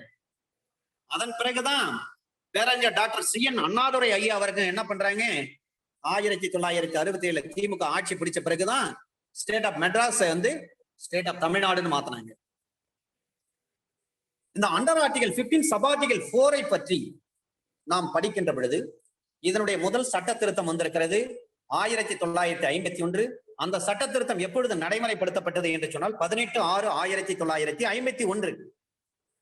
இந்த அண்டர் ஆர்டிகல் 15 சப் ஆர்டிகல் 4ல சொல்றாங்க, சோசியலி அண்ட் எஜுகேஷனலி பேக்வேர்ட், சமூக ரீதியாக கல்வி ரீதியாக பின்தங்கிய வகுப்பினர்கள். இங்க சொல்லப்பட்ட வார்த்தை மிகவும் ஜாக்கிரதையாக கையாண்டிருக்காங்க சட்டம் இயற்றியவர்கள். சமூக ரீதியாக கல்வி ரீதியாக, ஆனால் எக்கனாமிக்கல்லி அந்த வார்த்தை வரல, பொருளாதார ரீதியாக என்ற வார்த்தை பயன்படுத்தவில்லை. சோசியலி அண்ட் எஜுகேஷனலி, சமூக ரீதியாக கல்வி ரீதியாக யார் யார் பின்தங்கி இருக்கிறார்களோ அவர்களுக்கு சிறப்பு சட்டங்கள் ஏற்றினேன். SC ST and backward class, MBC BC இவர்களுக்கு சிறப்பு சட்டங்கள் ஏற்றின, ரிசர்வேஷன் கொடுங்கன்னு சொல்றாங்க. இதுதான் மிகப்பெரிய மாற்றம் கொண்டு வந்தது. ரிசர்வேஷன் அவர்களுக்கு உண்டு என்று சொன்ன ஒரு article under article 15 sub article 4. இப்ப SC பீப்புள் அவங்களுக்கு என்ன ரிசர்வேஷன் கொடுக்குறாங்க, இப்ப BC MBC அவங்களுக்கு என்ன ரிசர்வேஷன் கொடுக்குறாங்க. ரிசர்வேஷன்னா என்ன, இடஒதுக்கீடு என்றால் என்ன? இந்த இடஒதுக்கீடை பற்றி நாம் படிக்கின்ற பொழுது 100 போஸ்ட் டீச்சர் போஸ்ட் எடுக்கிறாங்க சார். 100 டீச்சர் போஸ்ட் எடுக்கிறாங்கன்னா அதை SC/STக்கு என்று 18 சீட்டை தனியா எடுத்து ஒதுக்கி வச்சிடணும். ஒன்லி ஃபார் SC/ST தான் வந்து அதுல ஃபில் பண்ணுவாங்க. இப்ப தமிழ்நாடை பொறுத்தவரை 69% ரிசர்வேஷன் இன்னைக்கு நம்ம பயன்பாட்டில் இருக்கிறது.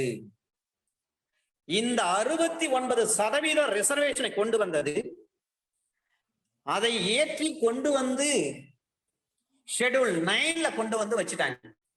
ஷெட்யூல் 9ல கொண்டு வந்து வச்சுட்டாங்கன்னா அண்டர் ஆர்டிகல் 31B ஒரு பாதுகாப்பு சுவர். கான்ஸ்டிடியூஷன் ஆஃப் இந்தியா 1950ல சொல்றாங்க, அண்டர் ஆர்டிகல் 31B ஒரு பாதுகாப்பு சுவர். ஷெட்யூல் 9ல கொண்டு போய் வச்சுட்டாங்கன்னா நீதிமன்றம் தலையிட முடியாது.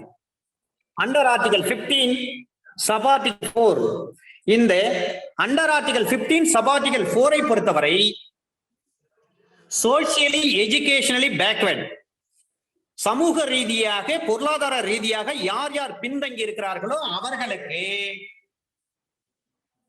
ரிசர்வேஷன் கொடுக்கணும்னு சொல்றாங்க.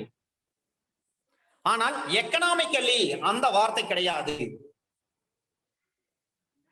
சமூக ரீதியாக கல்வி ரீதியாக பின்தங்கி இருக்கிறவர்களுக்கு தான் இந்த ரிசர்வேஷன். இதுல வந்து ரிசர்வேஷன்னா என்ன, அதை நாம் தெரிந்து கொள்ள வேண்டும். அந்த ரிசர்வேஷன் என்பது 100 சீட்டு சார். ஒரு டாக்டர் போஸ்ட் எடுக்கிறாங்க, மாநில அரசாங்கம் டாக்டர் போஸ்ட் எடுக்கிறாங்க, அல்லது 100 ஜட்ஜி போஸ்ட் எடுக்கிறாங்க, எக்ஸாம் வைக்கிறாங்க.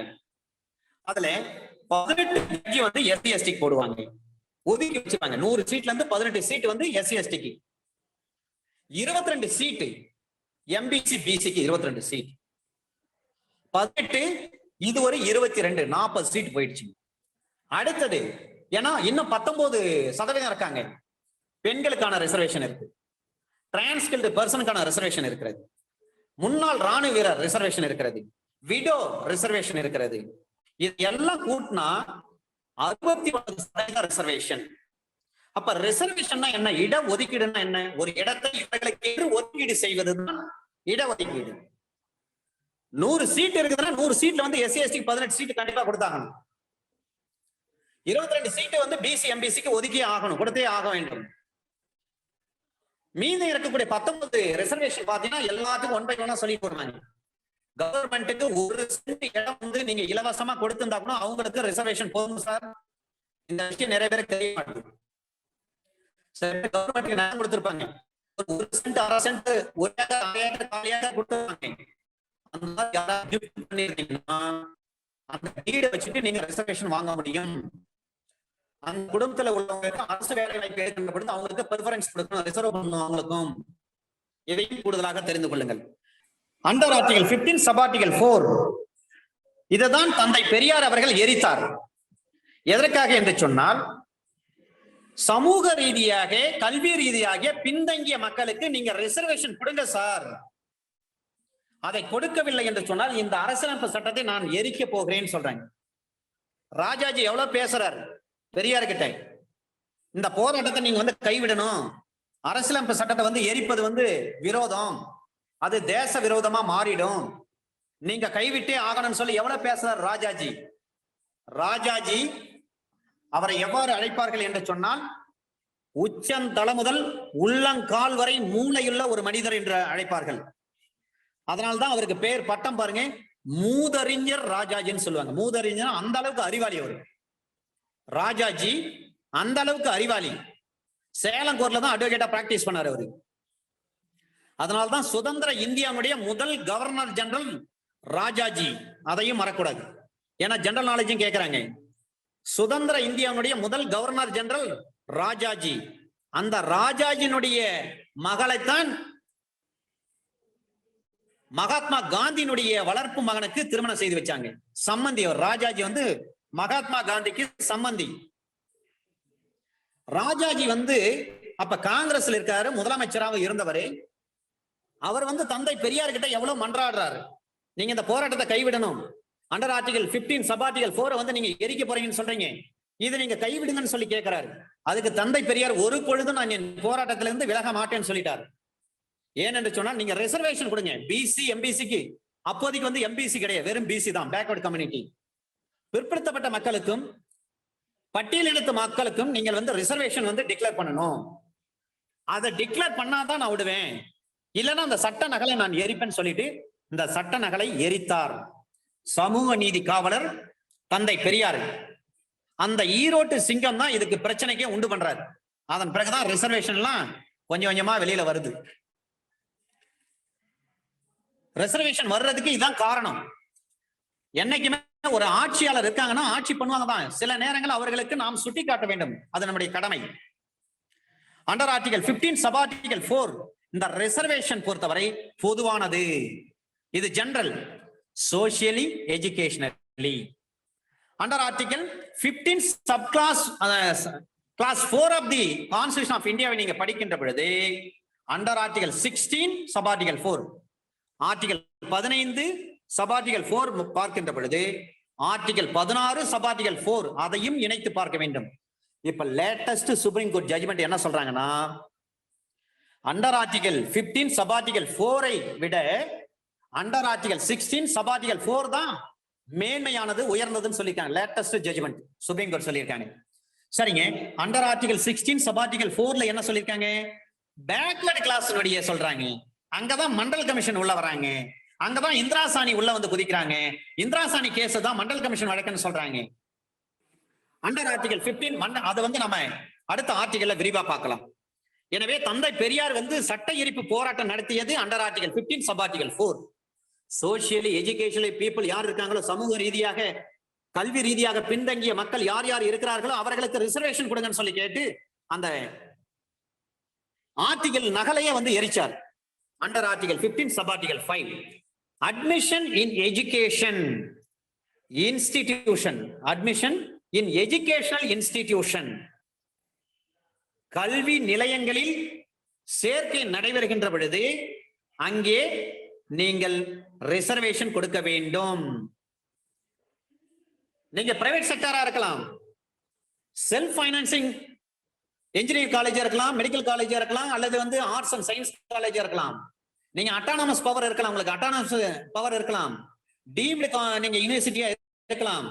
எதுவாக இருந்தாலும் சரி, படிக்கின்ற கல்வி நிலையங்களில் எஸ்சி எஸ்டிக்கு 18% இடஒதுக்கீடு கொடுங்க, பிசி எம்பிசிக்கு 22% இடஒதுக்கீடு கொடுங்க, ஒரு டிரான்ஸ்ஜெண்டர் வராங்கன்னா இடஒதுக்கீடு கொடுங்க, ஒரு ஃபீமேல் வராங்கன்னா இடஒதுக்கீடு கொடுங்க, ஒரு டிரான்ஸ்கில்டு பர்சன் வராங்கன்னா இடஒதுக்கீடு கொடுங்க. ஆகவே கல்வி நிலையங்களில் இடஒதுக்கீடை பற்றி சொல்வதுதான் அண்டர் ஆர்டிகல் 15 சப் ஆர்டிகல் 5. இதுல பிரைவேட், கவர்மெண்ட் எய்டட், அன்எய்டட் இவங்க எல்லா இடத்துலயும் சரி, பிரைவேட் காலேஜா இருக்கலாம், பிரைவேட் ஸ்கூலா இருக்கலாம், கவர்மெண்ட் காலேஜ் இருக்கலாம், கவர்மெண்ட் ஸ்கூலா இருக்கலாம், அல்லது அரசனுடைய உதவியில் செயல்படுகின்ற காலேஜ், பள்ளிக்கூடம் எதுவாக இருக்கலாம், அங்க எல்லாம் ரிசர்வேஷனை எக்ஸிக்யூட் பண்ணியே ஆகணும். ஆனால் ஒரு விதிவிலக்கு, எக்ஸப்ட் மைனாரிட்டி இன்ஸ்டிடியூஷனுக்கு இது பொருந்தாது. மைனாரிட்டி இன்ஸ்டிடியூஷன் இஸ்லாமிய சகோதரர்களை வைத்து நடத்தக்கூடிய கல்வி நிறுவனங்கள், கிறிஸ்துவ சகோதரர்களை வைத்து நடத்தக்கூடிய கல்வி நிறுவனங்கள், அவர்களுக்கு இது பொருந்தாது. மைனாரிட்டி இன்ஸ்டிடியூஷனுக்கு இது பொருந்தாது, நாட் அப்ளிகபிள்.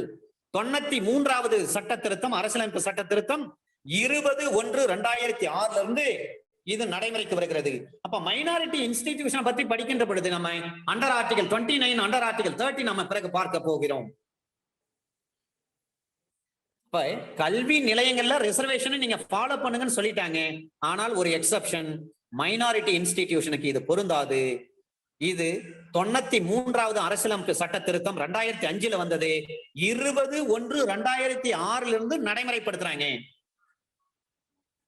93வது அரசியலமைப்பு சட்ட திருத்தம் 2005 வந்தது, ஆனா 20 ஜனவரி 2006 இருந்து நடைமுறைப்படுத்துறாங்க. அப்ப only equals can be treated equally. Basic principle அதுதான். அண்டர் ஆர்டிகல் 15 சப் ஆர்டிகல் 4ல சொல்றாங்க, இதற்கு காரணமான முதல் வழக்கு Champakam Dorairajan, AIR 1951, Madras, page number 120. இந்த வழக்கினுடைய சாராம்சம் என்ன? Essence of the case is what? உச்ச நீதிமன்றத்துல வழக்கு போடுறாங்க. வழக்கு போட்டு என்ன பண்றாங்கன்னா, சாதி ரீதியா பாகுபாடு காட்டியது தவறு, நாங்க நிறைய மார்க் எடுத்திருக்கிறோம், ஆனா எங்களுக்கு போதுமான வாய்ப்பு கொடுக்கல மெடிக்கல் காலேஜ்ல, இன்ஜினியரிங் காலேஜ்ல, MMC மெட்ராஸ் மெடிக்கல் காலேஜ்ல. ஏன்னு சொன்னால் அங்க ரிசர்வேஷன் வந்து இம்ப்ளிமெண்ட் பண்ணிருக்காங்க. இப்ப நல்லா படிச்சு, கஷ்டப்பட்டு நல்லா படிச்சு நிறைய மார்க் வாங்கியிருக்கோம், எங்களுக்கு சீட்டு கிடைக்கல, ஆனா ரிசர்வேஷன்ல கம்மியான மார்க் வாங்கினாலும் சீட்டு கிடைச்சிருக்கு. எனவே இந்த மாதிரி கிளாசிபிகை பண்ணது, இந்த மாதிரி வகைப்படுத்தியது சட்டப்படி செல்லாதுன்னு சொல்றாங்க. உச்ச நீதிமன்றம் அதை ஏற்றுக்கொண்டு ஆமான்னு சொல்லி ஜட்ஜ்மெண்ட் கொடுத்துட்டாங்க.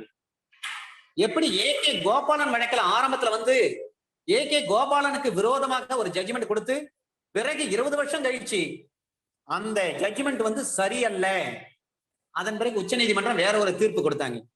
அதை போல செண்பகம் துரைராஜன் வழக்கில் 1951 கொடுத்த ஜட்ஜ்மெண்ட் வந்து செண்பகம் துரைராஜனுக்கு சாதகமா கொடுக்கப்பட்ட ஒரு தீர்ப்பு.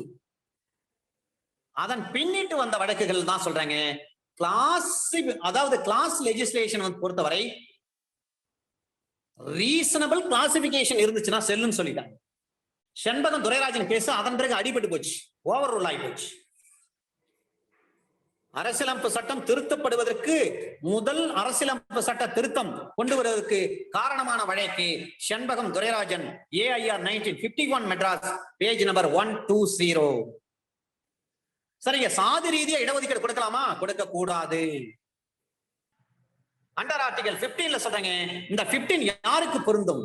14 பற்றி நம்ம படிக்கின்ற பொழுது அண்டர் ஆர்டிகல் 14 வந்து சிட்டிசனுக்கும் பொருந்தும், நான் சிட்டிசனுக்கும் பொருந்தும். ஆனால் 15ஐ பொறுத்தவரை சிட்டிசனுக்கு மட்டும்தான் பொருந்தும். அண்டர் ஆர்டிகல் 16 15ல வந்து எல்லா விஷயத்தையும் சொல்லிட்டாங்க. ஆனா 16ல தான் விரிவா பேச போறாங்க எல்லாவற்றையும். அண்டர் ஆர்டிகல் 16 சப் ஆர்டிகல் 1ல சொல்றாங்க, equality of opportunity in public employment. ஒரு பொது வேலை வாய்ப்பு இருக்கிறது என்று சொன்னால் அதில் அனைவருக்கும் சமமான ஒரு வாய்ப்பு வழங்க வேண்டும். ஒரு வெளிநாட்டுக்காரர் இருக்கார், ஃபாரினர், நம்ம சீனியர் இப்ப நடத்துனாங்க, நம்ம சீனியர் சார் நடத்துனாங்க. ஐயா முகுந்த் ஐயா நடத்தினாரு. ஃபாரினர்ஸ் ஆக்ட் எடுத்தாங்க. அந்த ஆக்ட் படி ஒரு வெளிநாட்டுக்கார் வராரு, இந்தியாவில் ஒரு வேலை வாய்ப்பு, அவர் வந்து அப்ளை பண்றாரு. அப்ளை பண்ணிட்டு எனக்கு வந்து ஈக்குவல் ஆப்பர்ச்சுனிட்டி வேணும்னு சொல்லி கேட்க முடியுமா? முடியாது. ஏன்னா அவங்க வந்து கேட்டாங்கன்னா அப்ப என்ன பண்ண முடியும்? ஒண்ணுமே செய்ய முடியாது. அதனாலதான் சொல்றேங்க,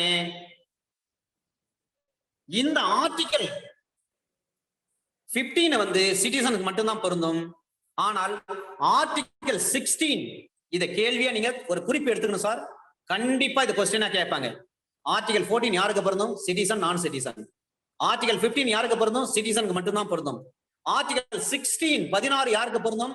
சிட்டிசனுக்கும் பொருந்தும், நான் சிட்டிசனுக்கும் பொருந்தும். Equality of opportunity in the matters of public employment. பொது வேலை வாய்ப்பு இருக்குதுன்னு சொன்னா எல்லாருக்குமே தான் ஈக்குவல் ஆப்பர்ச்சுனிட்டி கொடுக்கணும். அதுல பாகுபாடு காட்டாதீங்க. Under article 16 sub article 1 equality of opportunity in public employment. Under article 16 sub article 2 ல சொல்றாங்க, no discrimination on the grounds of religion, race, caste, sex, descent, place of birth and residence. இன ரீதியாக, மத ரீதியாக, பிறப்பிட ரீதியாக, சாதி ரீதியாக, மொழி ரீதியாக பாகுபாடு எதையும் காட்டக்கூடாது. இதுதான் under article 16 sub article 2. sub article 3 இதுக்கு ஒரு எக்ஸெப்ஷன் கொடுக்கறாங்க சார். சில வேலை நிலைகளில், சில சூழ்நிலைகளில் ஒரு குறிப்பிட்ட மாநிலத்தை சார்ந்தவர்களுக்கு மட்டும்தான் இந்த வேலை வாய்ப்பில் முன்னுரிமை அளிக்கப்படும், வேலை வாய்ப்பு கொடுக்கப்படும். இன்றைக்கு தமிழ்நாட்டில் இந்த குரல் தான் பல அரசியல் கட்சி தலைவர்கள், பொதுநல தலைவர்கள், தமிழ் பண்பாளர்கள், தமிழ் மீது அக்கறை கொண்டவர்கள்லாம் இன்றைக்கு கையில் எடுக்கிறாங்க. தமிழ்நாட்டை பொறுத்தவரை தமிழர்களுக்கு தான் வேலை வாய்ப்பில் முக்கியத்துவம் கொடுக்கணும், முன்னுரிமை கொடுக்கணும்னு சொல்றாங்க. இன்னைக்கு அது எதை பேஸ் பண்ணி பேசுறாங்க? Under article 16 sub article 3. இதுக்கு எளிமையான எடுத்துக்காட்டு நம்முடைய அருகாமையில் இருக்கக்கூடிய புதுச்சேரி மாநிலம். பாண்டிச்சேரியில ஒரு ஆக்ட் இருக்கு. ஒரு காலகட்டத்துல பாண்டிச்சேரிக்கு பக்கத்துல இருக்கக்கூடிய கடலூர், விழுப்புரம் இந்த பகுதி மக்கள் எல்லாம் நைஸா என்ன பண்ணுவாங்க, பாண்டிச்சேரி உள்ள போயிடுவாங்க.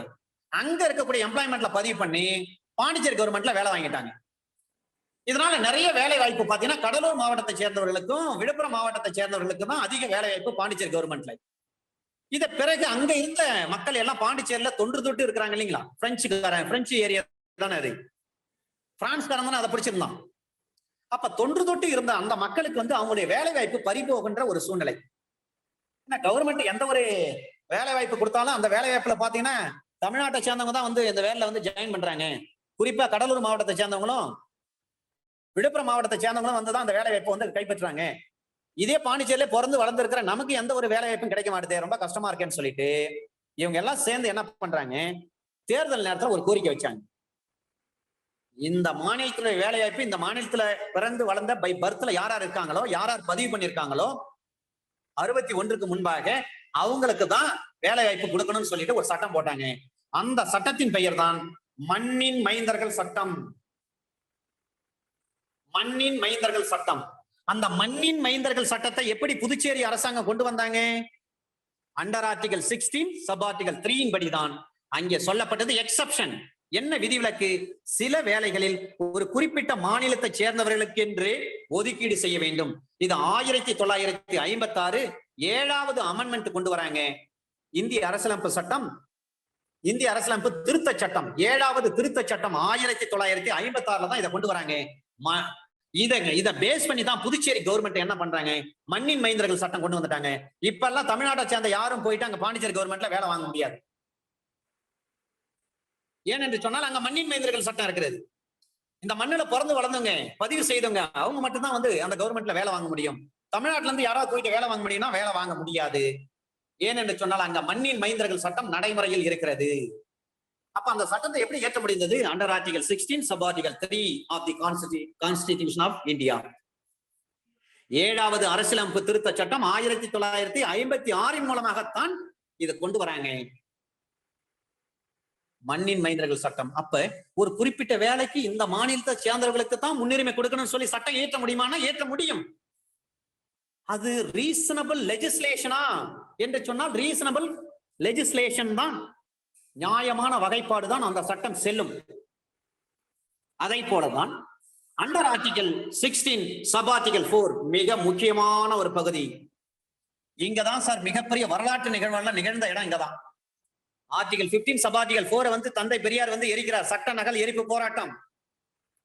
ஆர்டிகல் 16 சப் ஆர்டிகல் 4 இங்கதான் பேக்வர்ட் கிளாஸ்னுடைய ரிசர்வேஷனை கொண்டு வராங்க.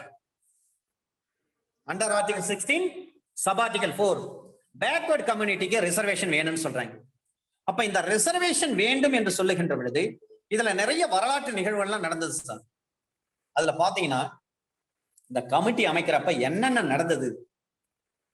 அப்ப அந்த பேக்வர்ட் கிளாஸ் சொல்றாங்க பிளேஸ் ஆஃப் பர்த் இருக்குது.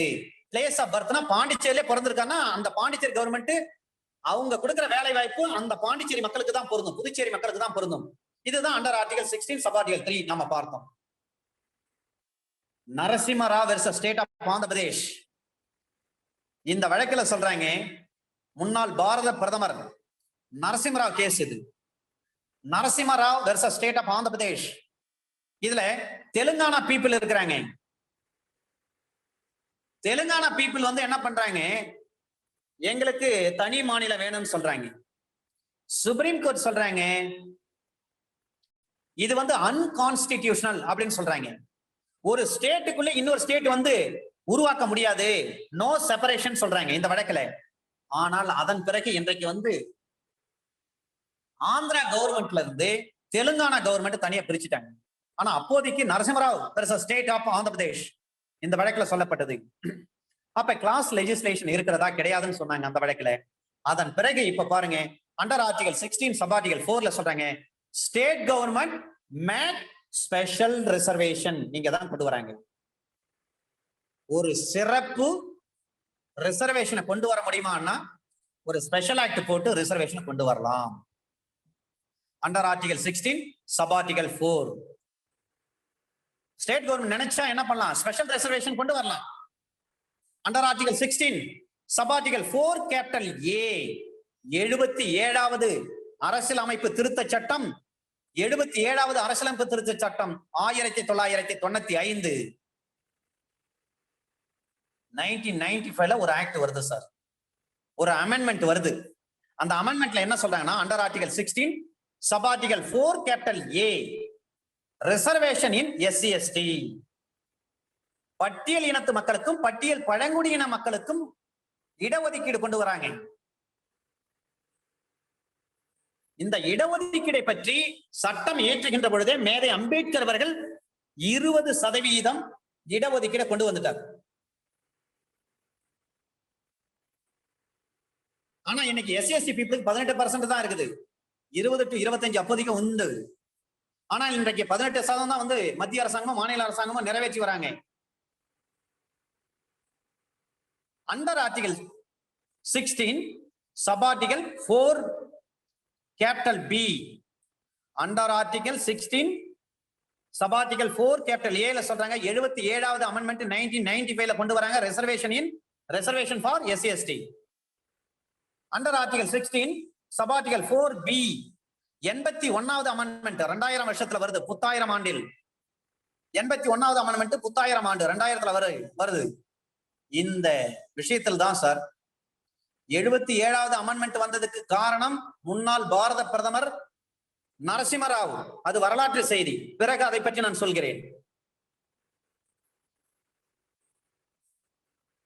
81வது அமெண்ட்மெண்ட் 2000 வருஷம் கொண்டு வராங்க. Under article 16 sub article 4 capital B இங்கதான் பேக்லாக் சிஸ்டம் கொண்டு வராங்க. பேக்லாக்னா என்ன, கேரி ஃபார்வர்ட் சிஸ்டம். இதெல்லாம் அதுல வருது. எளிமையா சொல்லணும்னு சொன்னா ஒரு 365 சிவில் ஜட்ஜ் எடுக்கிறாங்க, 250 பேர் தான் செலக்ட் ஆயிருக்காங்க. மீதி எவ்வளவு நபர் இருக்காங்க, 365 போஸ்ட் சார். அதுல 250 பேர் மட்டும்தான் செலக்ட். மீதி எவ்வளவு பேர் இருக்காங்க, அந்த 115 பேர் அவங்களை என்ன செய்யலாம், அடுத்த கால்ஃபர்ல அவங்களை கொண்டு வந்து சேர்க்கணும். இதுதான் பேக்லாக். இந்த பேக்லாக் சிஸ்டம் கொண்டு வர்றாங்க. எளிமையா சொல்லணும்னா 2020 வருஷம் டிஸ்ட்ரிக்ட் ஜட்ஜ் பிரிலிமினரி எக்ஸாம் நடந்தது. அப்புறம் மெயின் எக்ஸாம் இன்டர்வியூ நடந்தது. 31 போஸ்ட் நினைக்கிறேன்.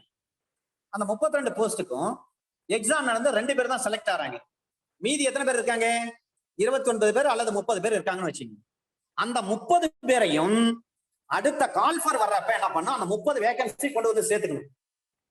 அடுத்த கால்ஃபருக்கு ஒரு 50 பேர் இருக்காங்கன்னா, பழைய கால்ஃபர்ல செலக்ட் ஆகாம அப்படியே வேகன்சி சீட் இருக்கு பாருங்க, அந்த 30 சீட்டும் சேர்த்துக்கணும். அப்ப இப்ப இருக்கக்கூடிய வேகன்சி 50, ஏற்கனவே இருந்த வேகன்சி நிரப்பப்படாம இருக்கக்கூடிய அந்த 30, இது ரெண்டையும் சேர்த்தா 80 சீட் வேகன்சி வருது. Under article 16 sub article 4 capital B 81வது அமெண்ட்மெண்ட் 2000 ஆண்டு வந்தது. பேக்லாக் சிஸ்டம் கொண்டு வராங்க. 100 பேர் இன்னைக்கு வந்து 2020 வருஷம் 100 சீட் எடுக்கிறாங்க, கால்ஃபர் பண்றாங்க.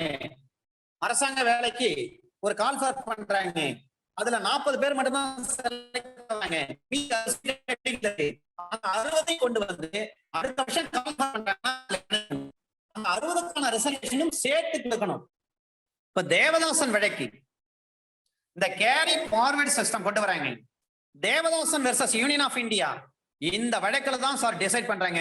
இந்த கேரி ஃபார்வர்டுக்கு சொல்றாங்க, ரிமைனிங் போஸ்டை கேரி ஃபார்வர்ட் ரூல் இஸ், அதை கொண்டு வந்து செயல்படுத்துவது அன்கான்ஸ்டிடியூஷனல் சொல்லி டிக்ளேர் பண்ணிட்டாங்க. Devadasan versus union of India இந்த வழக்குல தான் சுப்ரீம் கோர்ட் சொல்றாங்க, இந்த கேரி ஃபார்வர்ட் இருக்கு பாருங்க, இந்த ரிமைனிங் போஸ்ட் இருக்கு பாருங்க, மீதமுள்ள போஸ்ட், அதை கொண்டு வந்து நீங்க கேரி ஃபார்வர்ட் முறையில கொண்டு வந்து சேர்த்தீங்கன்னா அது வந்து அரசியலமைப்பு சட்டத்துக்கு விரோதமானதுன்னு சொல்லி டிக்ளேர் பண்ணிட்டாங்க. உடனே ஃபர்தர் மண்டல் கமிஷன் கேஸ் வந்து ஓவர் ரூல் ஆகுது. கண்டிஷன் என்ன? 50% மேல ரிசர்வேஷன் போகக்கூடாது. Not apply the carry forward rule. அப்ப கேரி ஃபார்வர்ட் ரூல் வந்து இங்க அப்ளை ஆக முடியாம போகுது. மண்டல் கமிஷன்ல அதான் சொல்லியிருக்காங்க. இந்திரா சாணி வெர்சஸ் யூனியன் ஆஃப் இந்தியா வழக்குல அதான் சொல்லியிருக்காங்க, ரிசர்வேஷன் பொறுத்தவரை 50% மேல போச்சுன்னா அது செல்லாதுன்னு சொல்றாங்க. ஆனால் அதையும் மீறி தமிழ்நாட்டில் 69% ரிசர்வேஷன் இருக்கிறது. அண்டர் ஆர்டிகல் 31B கொண்டு போய் வச்சுட்டாங்க. 31B என்பது ஒரு பாதுகாப்பு சுவர். 9th ஷெட்யூல்ல கொண்டு போய் வச்சாங்க மேடம் ஜெயலலிதா. அதனால்தான் அவங்களை சமூக நீதி காத்த வீராங்கனை என்று சொல்கிறார்கள். இன்றைக்கும் தமிழ்நாட்டில் 69% இடஒதுக்கீடு செயல்பாட்டில் இருக்கிறது. மண்டல் கமிஷன் சொல்லப்பட்ட 50% வந்து எக்ஸிட் பண்ணக்கூடாதுன்னு சொல்றாங்க. ஆனா அதை மீறி இன்னைக்கு தமிழ்நாட்டில் 61% ரிசர்வேஷன் இருக்கிறது. தேவதாசன் வழக்கிலையும் அதுதான் சொல்றாங்க உச்ச நீதிமன்றம். ஆனால் அதை மீறி இன்றைக்கு இருக்கிறது. அப்ப அந்த டிஸ்கிரிமினேஷன் மீனிங்கை பொறுத்தவரை குவாலிபிகேஷன் வருமானா வராது. பாகுபடுத்துதல் என்பது அவருடைய தகுதியை வைத்து பாகுபடுத்துதல், அந்த தகுதி வருமானா வராது. ஏன்னா டெக்னிக்கல் பர்சன் இருப்பாங்க, நல்ல விஷயம் தெரிஞ்சவங்க தான் இஸ்ரோல விட்டு ராக்கெட்டை நீங்க ஒழுங்குபடுத்துங்க, ராக்கெட் அனுப்புங்கன்னு சொல்ல முடியும். அந்த இடத்துல வந்து டெக்னிக்கலே தெரியாத ஒருத்தர் நபர் வந்து நான் வந்து எனக்கு ரிசர்வேஷன் படி எனக்கு அந்த சயின்டிஸ்ட் போஸ்ட் வேணும்னு கேட்க முடியுமா? முடியாது. டெக்னிக்கல் பர்சனை பொறுத்தவரை அந்த டெக்னிக்கல் குவாலிபிகேஷன் உள்ளவங்களுக்கு தான் அந்த வேலையை கொடுக்க முடியும். அதை ஜெனரலா தெரிஞ்சுக்கணும். ஆகவே பிசிக்கலி, மென்டலி, டெக்னிக்கலி இந்த பிரெஸ்கிரிப்ஷன் இருக்கு பாருங்க, இது எல்லாமே ஸ்டேட் என்ன செய்யலாம்னா கண்டிப்பா செய்யலாம். இதுக்கு எடுத்துக்காட்டு போலீஸ் டிபார்ட்மெண்ட்டும் சொல்லலாம். இப்போ இந்த வழக்கு வருவதற்கு bond ரங்காரா versus state of Andhra Pradesh, bond ரங்காரா versus state of Andhra Pradesh. இந்த பாண்டு ரங்காரா கேஸ்ல சொல்றாங்க, advocate practice in high court of Andhra Pradesh should be nexus connection with that posting. Posting எடுக்கிறாங்க, அட்வொகேட்ஸ் எல்லாம் நேரடியாக எடுக்கிறாங்க இல்லைங்களா? அந்த வழக்கு தான் இந்த bond ரங்காரா versus state of Andhra Pradesh. இந்த bond ரங்காரா versus state of Andhra பிரதேஷில் தான் சொல்றாங்க அது should be nexus, அதாவது கனெக்ஷன் வித் தி போஸ்டிங். அந்த பதவி அரசாங்க பதவி, அரசு வேலை வாய்ப்பு எதுக்கோ அந்த போஸ்டிங்க்கு தொடர்புடையதாக இருக்க வேண்டும், நெருங்கிய தொடர்புடையதாக இருக்க வேண்டும். should be nexus. nexusனா கனெக்ஷன் அர்த்தம். அப்ப advocate practice high court of Andhra பிரதேஷ்ல சொல்றாங்க, இப்ப ஷெட்டி கமிஷன் அமைக்கிறாங்க. ஷெட்டின் கமிஷன் படிதான் இப்போதைக்கு செயல்படுத்துறாங்க. ஷெட்டி என்பவருடைய தலைமையில் தான் ஒரு கமிஷன் போடுறாங்க. அந்த கமிஷன் அடிப்படையில் தான் இன்றைக்கு செயல்படுத்துறாங்க. ஆகவே அண்டர் ஆர்டிகல் 39 கிளாஸ் சில சொல்றாங்க ரந்தீர் சிங் வழக்க சொல்றாங்க equal pay for equal work. அதான சமத்துவம். எந்த அளவுக்கு வேலை செய்யறாரோ அந்த அளவுக்கு அவருக்கு சம்பளம் கொடுங்க. It should not be mechanical. Quality of ஒர்க்கை தான் பார்க்கணும், குவான்டிட்டி ஆஃப் ஒர்க்கை பார்க்காதீங்க. குவாலிட்டியா இருக்கா, தரமா இருக்கிறதா, எண்ணிக்கையை பார்க்க கூடாது, தரத்தை தான் பார்க்க வேண்டும். இதுதான் ரந்தீர் சிங் வழக்கில் சொல்றாங்க அண்டர் ஆர்டிகல் 39 கிளாஸ் சி. அப்ப ஈக்குவல் ட்ரீட் பண்றாங்க பாருங்க. குவாலிட்டி முக்கியமா குவான்டிட்டி முக்கியமா? குவாலிட்டி தான் முக்கியம். குவாலிட்டி ஆஃப் ஒர்க்கை தான் பார்க்கணுமே தவிர குவான்டிட்டி ஆஃப் ஒர்க்கை பார்க்காதீங்க. எத்தனை பேர் வேலை செய்யறாங்கன்னு பார்க்காதீங்க, வேலை எந்த அளவுக்கு சிறப்பா செஞ்சிருக்காங்களா அதை பாருங்க. அண்டர் ஆர்டிகல் 16 சொல்றாங்க all India station masters association வழக்கு versus general manager central railway. இந்த வழக்குல பாத்தீங்கன்னா கிரேட் 1 கிரேட் 2 ஆபீசர் எடுக்கிறாங்க. அதுல ப்ரொமோஷன் கொடுக்குறாங்க. ப்ரொமோஷன் ஃபார் அந்த கிளர்க்கு மட்டும் தான் கொடுக்குறாங்க. ஸ்டேஷன் மாஸ்டர் அந்த கார்டு இருக்காங்க, அவங்களுக்கு ப்ரொமோட் இல்ல. இந்த மாதிரி நீங்க பண்ண முடியுமா? பண்ண முடியாது. ஏன்னா ஈக்குவல் ட்ரீட் பண்ணுங்க. போஸ்ட் ஒரே போஸ்ட், ஒரே ஈக்குவல் போஸ்ட் தானே, அப்ப ஈக்குவலா ட்ரீட் பண்ணுங்க. அதுல வந்து டிஸ்கிரிமினேஷன் பார்க்காதீங்க, பாகுபாடு காட்டாதீர்கள். இததான் சொல்றாங்க state shall not prevent any grant under article 16. அப்ப ஈக்குவாலிட்டி இன் அப்பாயின்மெண்ட். கவர்மெண்ட் போஸ்டிங் போறீங்கன்னா அதுக்கு வந்து சரிசமமா எல்லாருக்கும் வாய்ப்பு கொடுங்க. Initial recruit, salary, periodically salary, promotion, retirement, suspension, இது எல்லாமே ரந்தீர் சிங் வழக்கில் சொல்லப்பட்ட வார்த்தை. சுப்ரீம் கோர்ட் ரந்தீர் சிங் வழக்கில் இது எல்லாமே டீட்டெயிலா சொல்றாங்க. ஈக்குவாலிட்டி இன் appointment, initial recruitment, salary, periodically salary, promotion, retirement, suspension, இதுல எந்த விஷயத்திலையும் நீங்க வந்து பாகுபாடு காட்டாதீங்க அப்படின்னு சொல்றாங்க. அண்டர் ஆர்டிகல் 15 சப் ஆர்டிகல் 5 சொல்றாங்க ரிலீஜியஸ் இன்ஸ்டிடியூஷன். அப்ப ஹிந்து ரிலீஜியஸ் என்டோமெண்ட் ஆக்ட் இருக்கு, அதுல பாகுபாடு காட்டலாம்னா தாராளமா காட்டலாம் சார், சட்டம் குறுக்கே நிற்காது. ஒரு இந்து சமய அறநிலைத்துறை, அந்த இந்து சமய அறநிலைத்துறையில நீங்க ஒரு முஸ்லிமை கொண்டு போய் அங்க வேலைக்கு வைக்க முடியுமா? ஒரு கிறிஸ்தவரை கொண்டு போய் அங்க வேலைக்கு வைக்க முடியுமா?